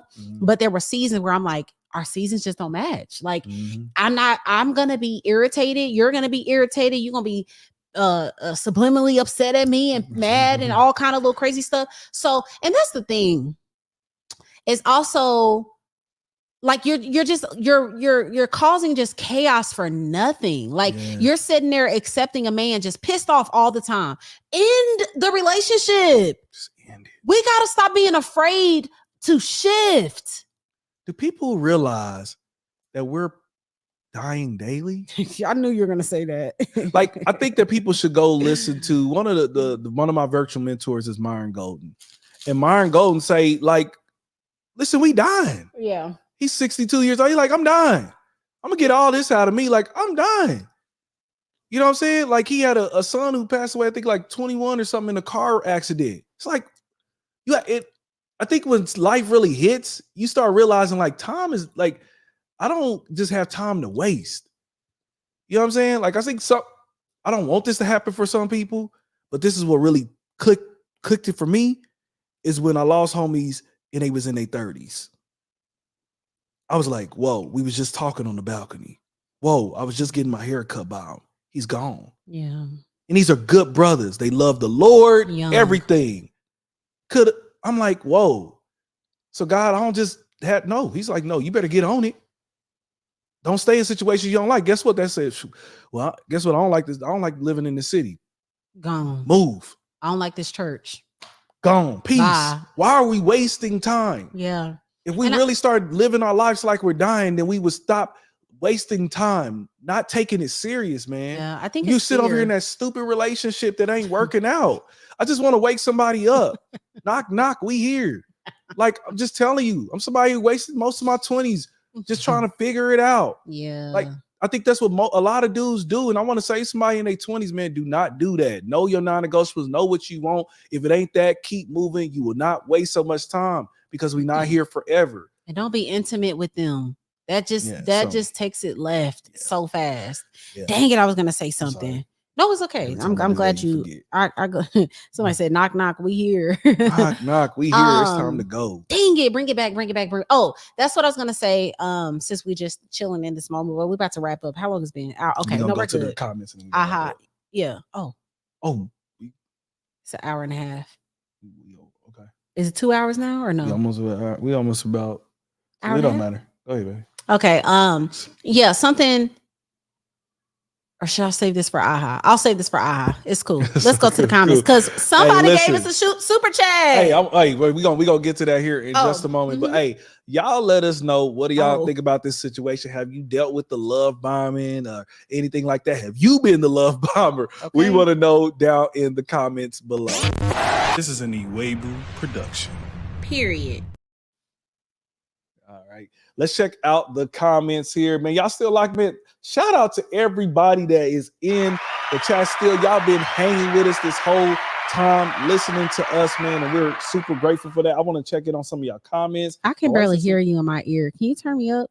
Keep turning up my headphones. There we go. Yeah, here? there we go. I feel Okay. like have I been loud, y'all? Turn me down just to turn. You good, baby? Because this thing levels. No, it out. baby, turn down my headphones. I'm too loud now. You too. Okay. Yeah, turn it down just a smidge. There we go. Right. All right. Okay, that's. I don't know. So let's shout out to the super chat here. Period. From I'm hoping I'm saying it right. Angie Bangroa. Yo, listen. Hey, thank you so much. Really, listen. Angie Bangroa. Thank you for blessing us with that, man. How you say your name, sis? Help supports the channel, huh? No, I said, how you say your name, sis? Yeah, please put the pronunciation in there. Are you gonna post? Okay. Yeah, I got it up there. Let me see. I got to go back a little bit. I don't know where I was at. Sierra said it took me so I can read them. Okay, go ahead. All right. Okay, people just saying this is good. Ladies of Light here. We just read about idols and being careful of not making a new god. Oh, go down. It's way up there. But yeah, okay, that's cool. Come back down. I just stopped being so close to someone. Go ahead. Angelica. Angelica is the name. Shout out to you, Angelica. Yeah, it says okay. I guess they call you Angie for short. I'm guessing. Oh, okay. Hey, shout out to you. Thank you so much for the super chat. Okay, you want me to continue? Continue. Kone said, I just stopped being so close to someone I called friends for years that love crystals and rocks. Wow. Peace on. Well, come on. Hey, I'm proud of you. And we're going to talk about this in our aha moment really quick, because this has been something like shifting with relationships. I was surprised that I had a hard time with it. Because I feel like I'm such a, if it ain't working, it's on. Yeah. And then I'm left grieving. And I'm like, oh my God, this is so new. TK, you're grieving people? Like, this is not what you do. And so we're going to get into that with the aha moment, y'all. It's going to be real good. I used to call a lot of people friends. And as I get older, I realized they weren't friends. They were more so associates and not even friends. Sis, if you have not read this book, I need you to go read it. Relational Intelligence by Dr. Darius has changed. Baby, go ahead, baby. Message. When I read this book, I literally was like, oh my God, I have no friends. I was like, everybody is associates. Everything. Listen, that is a must. And nothing's wrong with that. Yeah. Like, I think we have, we got to get into this, but we have gotten to a place where we're literally afraid of calling things what they are. I don't know you like that, sis. You're my associate. Yeah. You're not my friend. Yeah. And it may have been somebody you've been cool with since high school. You're still an associate? College. Still an associate. And it just in this season. Now, here's the thing. One thing he talks about in the book is just because there may be associate doesn't mean that they don't have potential to be a friend again. But y'all just in this season, that's just not the seat that they're in. Yeah. And so you have to reassign them. And it's not something that you say, hey, I just want to let you know you're no longer my friend. You my son. Like, it's something that you have with them, but it's something that you may have to have a repositioning conversation. And he talks about that where it's like, hey, listen, in this season of my life right now, I'm really locked into a lot of programs and things like that, so we may not talk as much or whatever. We still gonna get together every once in a while. So it's just having that type of conversation in love and just not continue to lead them on like we're gonna continue to go to the gym together or whatever it is. That same thing that we do or talk at the same time every day. We are not talking about the same things anymore. We're not in the same season. Yeah, and I think just putting up those boundaries for the type of conversations that you have with associates are going to be different from friends. Yeah. So like for me, like I told y'all earlier, because I'm so personable and likable, it can just seem like I am somebody's friend. And I have to pull back, certain information and revealing certain things. And it's like, I've even told God, like, God, I'm just open, period. I'm open on YouTube in front of anybody that can watch. Yeah. So of course I'll be that with someone in real life, because I really don't care if you know certain things about me, real talk. But I have to do that for them, not for me, because I can be open and not care and walk away. But she walked away like, dang, TK, my best friend. It's like, maybe it was one lunch, And so I think having boundaries with your conversations, if it's somebody at work, it's like, hey, how you doing? Good morning. Yes, great. See the Super Bowl? Oh yeah, girl. Da, da, da, da. You don't start saying, girl, I met this man yesterday. He is fine. But girl, then he started talking to me. No, that's not your friend. Yeah, for sure, man. Definitely. Sierra said, it took me so long to come out of delusion. Regina said, stop being afraid to shift. You better stop. Angelica, exactly. Much love. I need to get that book. Please do, everybody. Dr. Relational Intelligence, game changer. Yeah, game changer of a book. It is a great read. It's not a hard read. Oh, I read it You're in gonna like be 2 locked weeks. in. I did the audio book and it blessed me. Yeah. I'm telling you, get that book there. Definitely will bless your life. You ready to get into this aha moment? Let's Lord be with get me. it right now. This is an Iwegbus production. Period. Welcome y'all to another aha moment. And this week we are talking about you cannot soar until you surrender. Yes. This whole season for me has been about really asking myself, do I trust God? Not only do I trust him, but do I trust him to give me the things that I feel like he told me I could have, right? But not just trusting him, but being obedient to the process. And so there have been things that I feel like God has revealed a promise to me. He has given me a glimpse of something. And then I get upset that I'm not receiving this promise, or I get upset that it's not coming as fast as I can. And then the question comes down to, well, have you completely surrendered?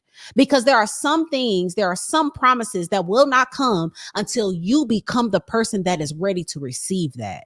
And so, yes, God can give you the man. Yes, he can give you the job. Yes, he can give you the purpose. But if you aren't really ready for the betrayal that will come with that, with the jealous friends that'll come with that, with the people that will try to sabotage you, well, he's not going to give that to you because he loves you, daughter. Yep. He loves you, son. And so I want to share with y'all this dream that I had that really kind of opened my eyes further to what I felt like the Lord was doing in me and what he might be doing in this season with a lot of us. And so in this season, I actually shared this prophetic word on Instagram and it's going a little viral, but I said, we're in a season where the window is open. It's an hour for us to really lock in with Christ, like get it done, what he's been telling us to get done, because the promise is on its way. Come on. And it'll pass you by if you are not ready. And so I had this dream that I was laying flat in this field and Namdi and the girls were on the side and I was laying on my face and the Lord asked me, do you trust that I can make you fly? And I said, yes. And I levitated for about a foot off of the ground and I went back down and he's like, do you trust me? And I said, yes, of course I do. And then I got up even a little bit more. And then I started to kind of look around. I'm like, oh shoot, I'm kind of getting up here. And then I went back down. He said, do you trust me? And I took that moment. I said, okay, I started remembering all these moments I had with God and sitting in his presence and being on my face and being delivered in my living room from things and him walking with me. And I'm like, yes, God, I trust that you can make me fly. You are sovereign. You are Lord. And I went pretty darn high. And I went so high that I'm clearly feeling myself flying. So I opened my eyes.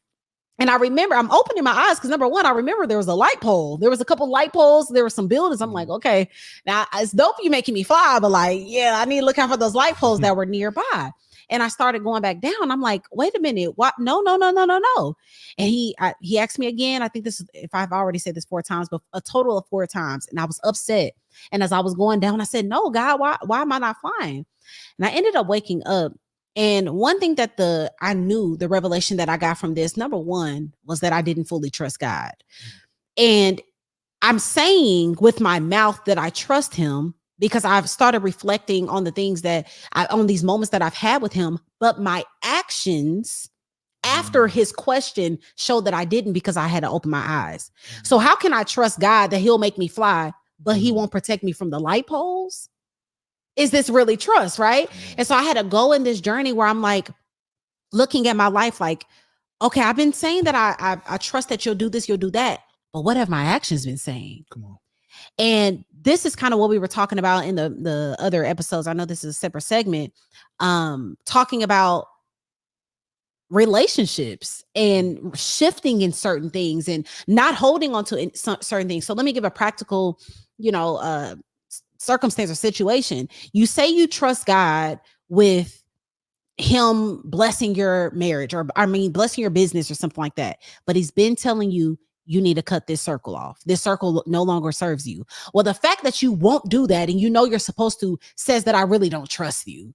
It says I really don't trust that thing is going to happen. So I'm going to hold on to something that at least I do have these friends, whether they're mediocre, low level, whatever. At least I got this, because I truly do not trust that you are going to bless my business, that you are going to bless this thing. And it really made me go down this journey of like certain things that I was just withholding from God, even just certain thoughts and just the lack of hope in certain things, like these things that are not surrendered. And what I got out of that is like, until you surrender, right? Until you have this blind faith, right? Literally, God, not only are you going to make me fly, you're requiring me to close my eyes. You don't even want me to have the control of being able to see where you're taking me.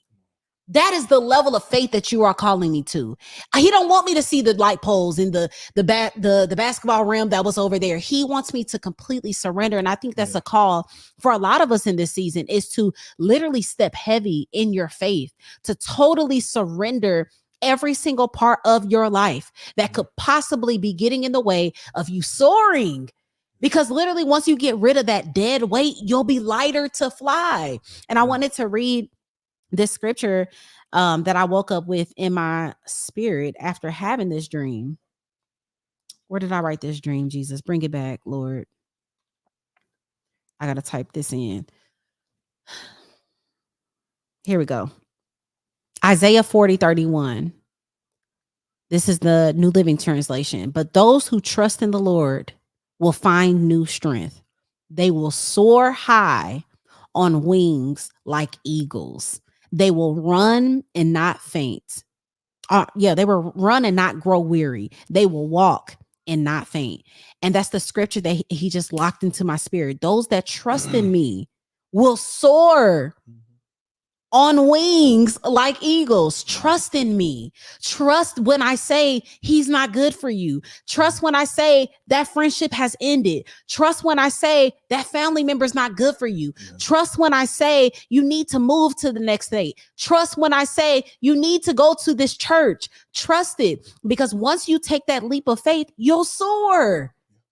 If the things that you really want requires you doing something you really don't want to do. Come on. Message. And it makes me think about the difficulty in shifting. Like, I did not know that I had this much of a strong hold, in a way, of just the things of the now. Yeah. And really what it shows and what it displays, a lot of us are afraid of the better version. Because you know what comes along with the version once you leave him. Once you break that friendship, you got to grow up. You got to tap into discipline. You got to stay in that schedule. I know the better me. I'm like, oh, when I look in the future, I'm like, that's a hardworking woman. I don't know if I'm ready for that work. I don't know if I'm ready for that discipline. So fear keeps me complacent. Yeah. Fear keeps me mediocre. Ultimately, fear keeps me disobedient. Yeah.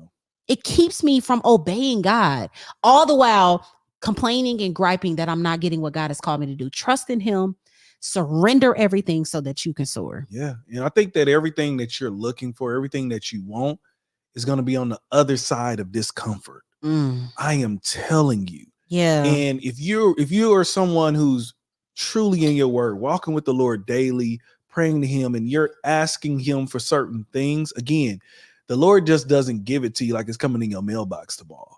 What he does is he gives you these nudges that leads you to become the person that can obtain the things or that environment that you're asking for.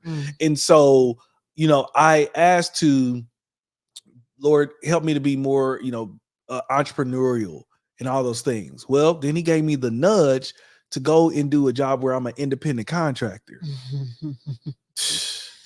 Let me tell you, scary. Yeah. Because comfort was, hey, listen, I got the health insurance, I got the vision, they all, that's all automatically coming out of my check, the 401k. That's comfort. But I didn't ask for that. I asked to be, I want to go to this. This is what I want my life to look like. Yeah. So now he nudges me. And then that, like you said, that faith is that blind faith, like, Lord, that don't look just like easy. Faith is the substance of things hoped for, Right. and the evidence of things not seen. Not seen. You So will not see it. You will not see it. And even as the crazy thing is, even as I go through this journey now, and I'm starting to see like, oh, okay, I see why you did this. I wouldn't have been able to go to that if I still was working at the WT job. I wouldn't have been able to do this or that. Like, even we talked about it, even with our shifting in churches, man, we grieved that. Oh my gosh, it hurt my heart. I loved where we was at. Yeah. I loved it, but it was something about it. It was like, hold on.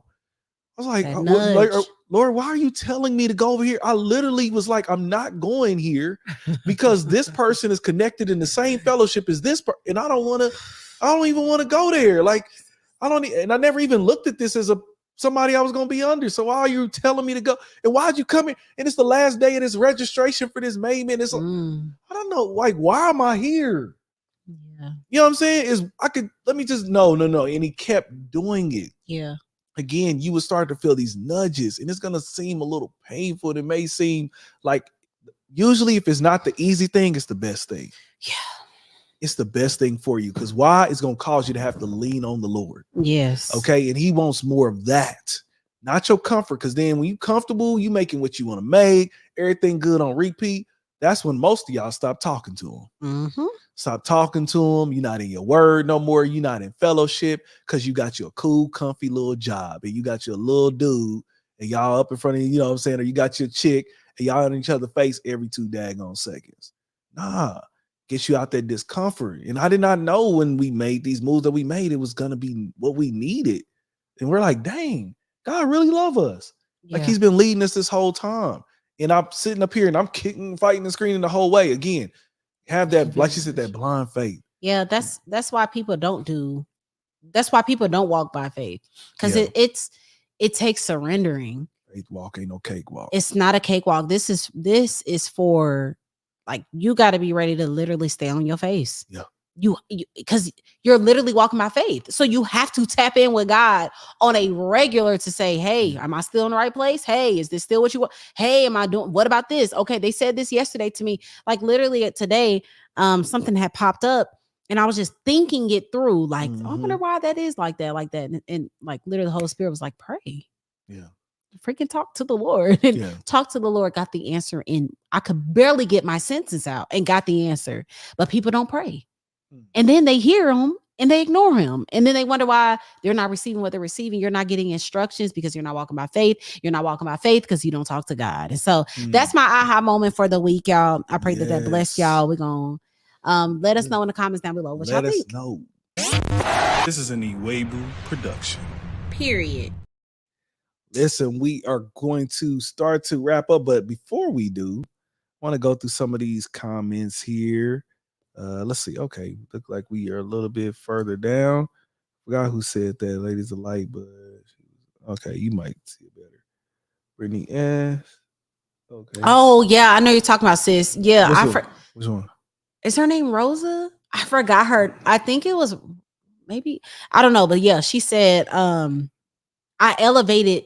Dang, what'd she say? When I surrendered, I elevated, something like that. I forgot too, girl. She's on point. I see this message right here from Brittany. Said, I feel like God has been nudging me to leave my job, but because I don't trust God fully. I'm scared because I don't have a plan B. I know God has me, but I'm still scared to make that move. Yeah, and I don't know the context of, you know, what the move is. If it's a move into, so it's two different things. If it's a move into entrepreneurship, make sure that you be wise about that. Have discernment, okay? Like, we don't want you to leave and you don't really you haven't really started making that income over there in entrepreneurship. So a lot of people think, oh, God want me to go into business for myself, so they'll just like quit their job or something, right? Yeah, they quit their daggone job, and then you sitting up here, you barely making any money. Like, no, you need to get to the point where the outside entrepreneurship is basically forcing you out of your job. Yeah. So it's making the same amount or more than what you're making on your job, and you've done that for consecutive months. If you've got a little bit of emergency fund there as well to lean on. But yeah, definitely trust him on that. If it's another job and you know it's something that along the lines that you actually gonna like, and you actually feel like you're gonna thrive, and there's some purpose in it, man. Really, you may want to really listen to that nudge. Listen to that nudge. I'm telling you, I'm so glad that even though I can't tell you that the self-employed way has been easy, not at all. But if it hadn't been for it, I would not be growing in the way that I'm growing now. My marriage would not be growing in the way that it's growing now. Yep. I would not have been exposed to some of the things that I'm exposed to now. I wouldn't be thinking on some of the levels that I'm thinking on right now. So you know, again, get in there with your face to the Lord. Listen, I think I heard it from Mike Todd one time.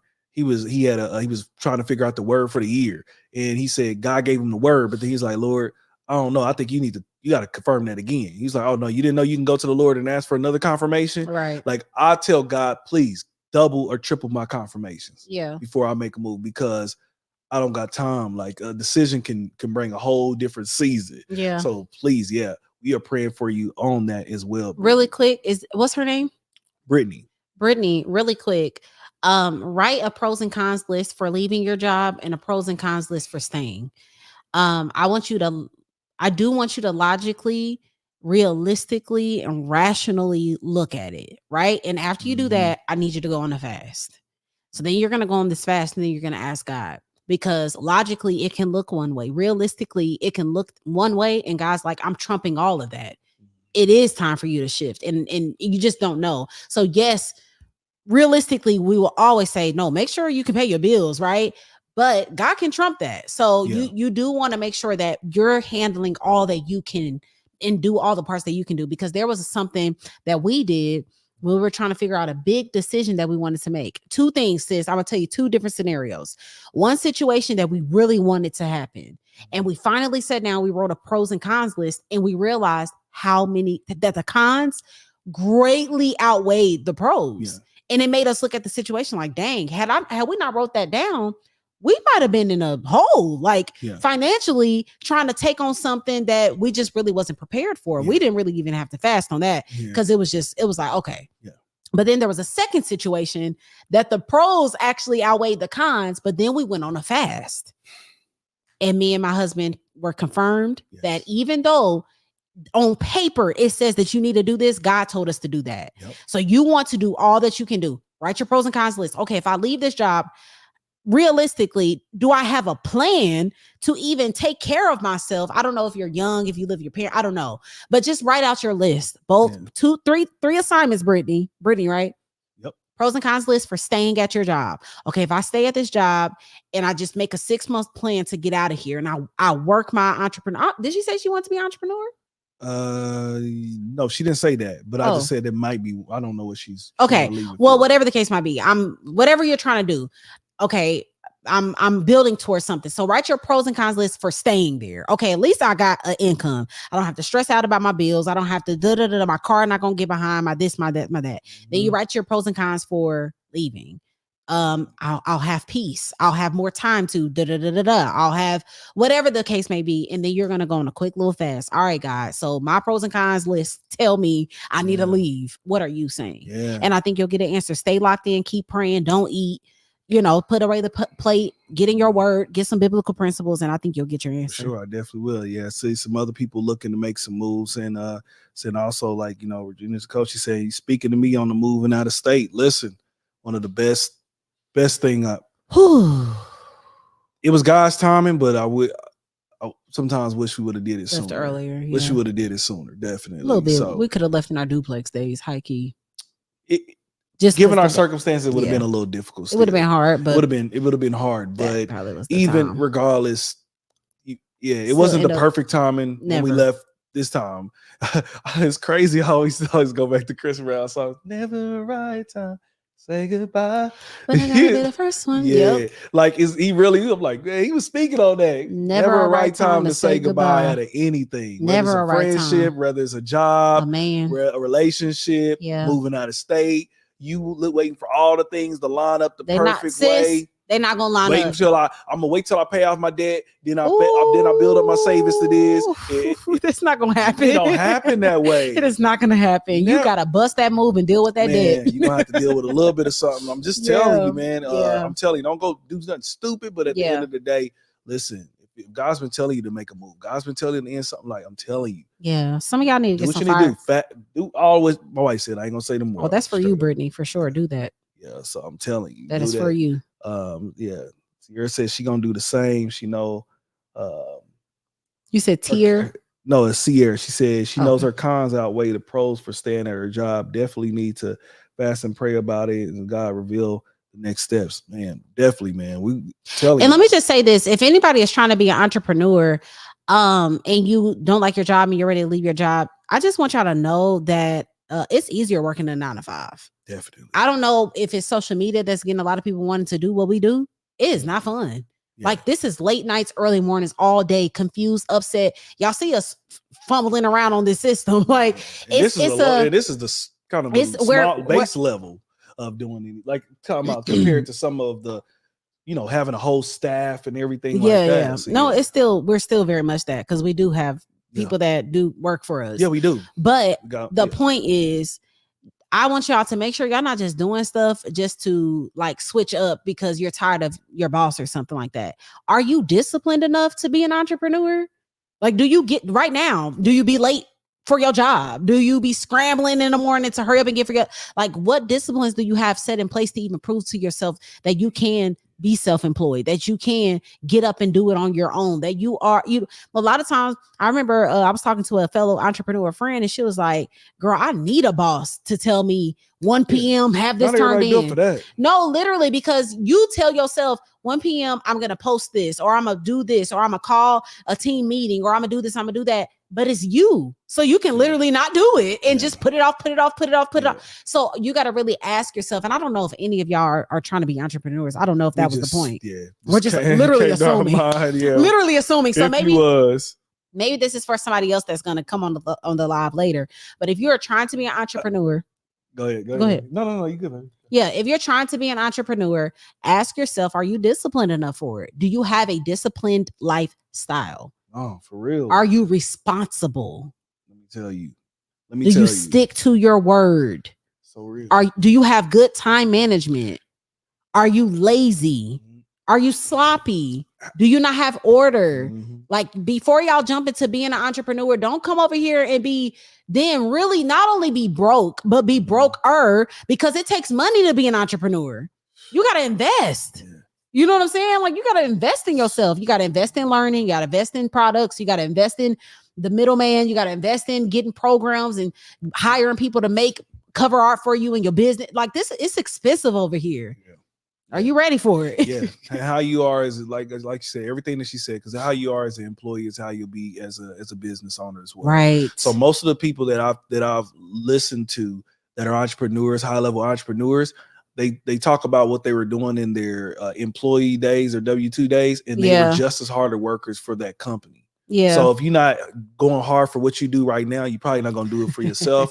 You're probably not gonna get up on your own self. Like you got to be motivated, man. Like, I could literally not go to work tomorrow, but I know that it's certain responsibilities that I have. Like, I literally don't have to get up for the whole next week. Yeah, I don't have to. Yeah, but I know I better get up. Like, so I think in my head. So even when you talking about, sometimes I get uncomfortable. I'm like, I forgot we definitely don't we don't have a set paycheck. So we are entrepreneurs. What we do is what we do here. Yeah, now they be disclaiming. I'm like, sir, do you know who we are?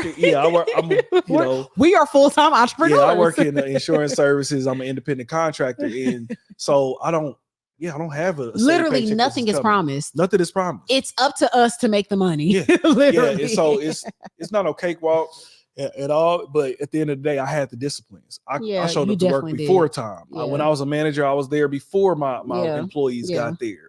These are things that I did. So anyway, just make sure that you are showing those qualities ahead of time. And if you're not just yet, give yourself some time to be that reliable at your job and go that hard at your job before you make that move into entrepreneurship. So that's Kone said, let me where was that? That's what I was trying to highlight. Let me write some pros and cons to moving to ATL. Hey, listen, Y'all pray for Quinay. They probably like, who is Quinay? First of all, let's talk about Quinay real quick. Please. Quinay was our nanny in Kansas City. I don't care. She's forever. Listen. What? Never miss a good thing till What it's is- gone. Yeah, I'm just thinking about a song. Like she's hey. Yeah, she was our is forever that. She was our nanny in Kansas City. That's how we met her, through friends. But she has been already just a part of our family. She has been a day one supporter for everything that we do. Just a huge help. She's a part of Ladies of Light. She has helped me so much in that. Just always ready to help. Such a servant's heart. And we want her to move to ATL. We do. We literally want to put her on payroll and be like, sis, we're going to replace your salary in the name of Jesus. Yes. And you get on down here. We'll get you a apartment up the street from our house so you can be on call. Because listen, one thing that we love is we just love good people, genuine people. Yeah. Like for real. And she cared for our kids. Oh, we got to get those shirts sent to her. Yeah, we do. So she never sends this. Yes, she did. She said, yes. Okay. She sent it to me like 2 days ago. Just good, genuine people, man. Yeah. Cherish people who are really good in your life. Yeah. Because it's just, you don't meet too many of them like that. And you don't know who you're going to meet that's going to bless you. Because Quinay is on the list of people that we will 100% bless. For sure. Like literally when I said earlier, I said she get everything for free. Like it's hers. Yeah, like for real. Everything. So that's why you got to make sure you treat people right, because you don't know who people going to become. Never know who they're going to become, man. And so we're so grateful for her, man. Y'all, listen.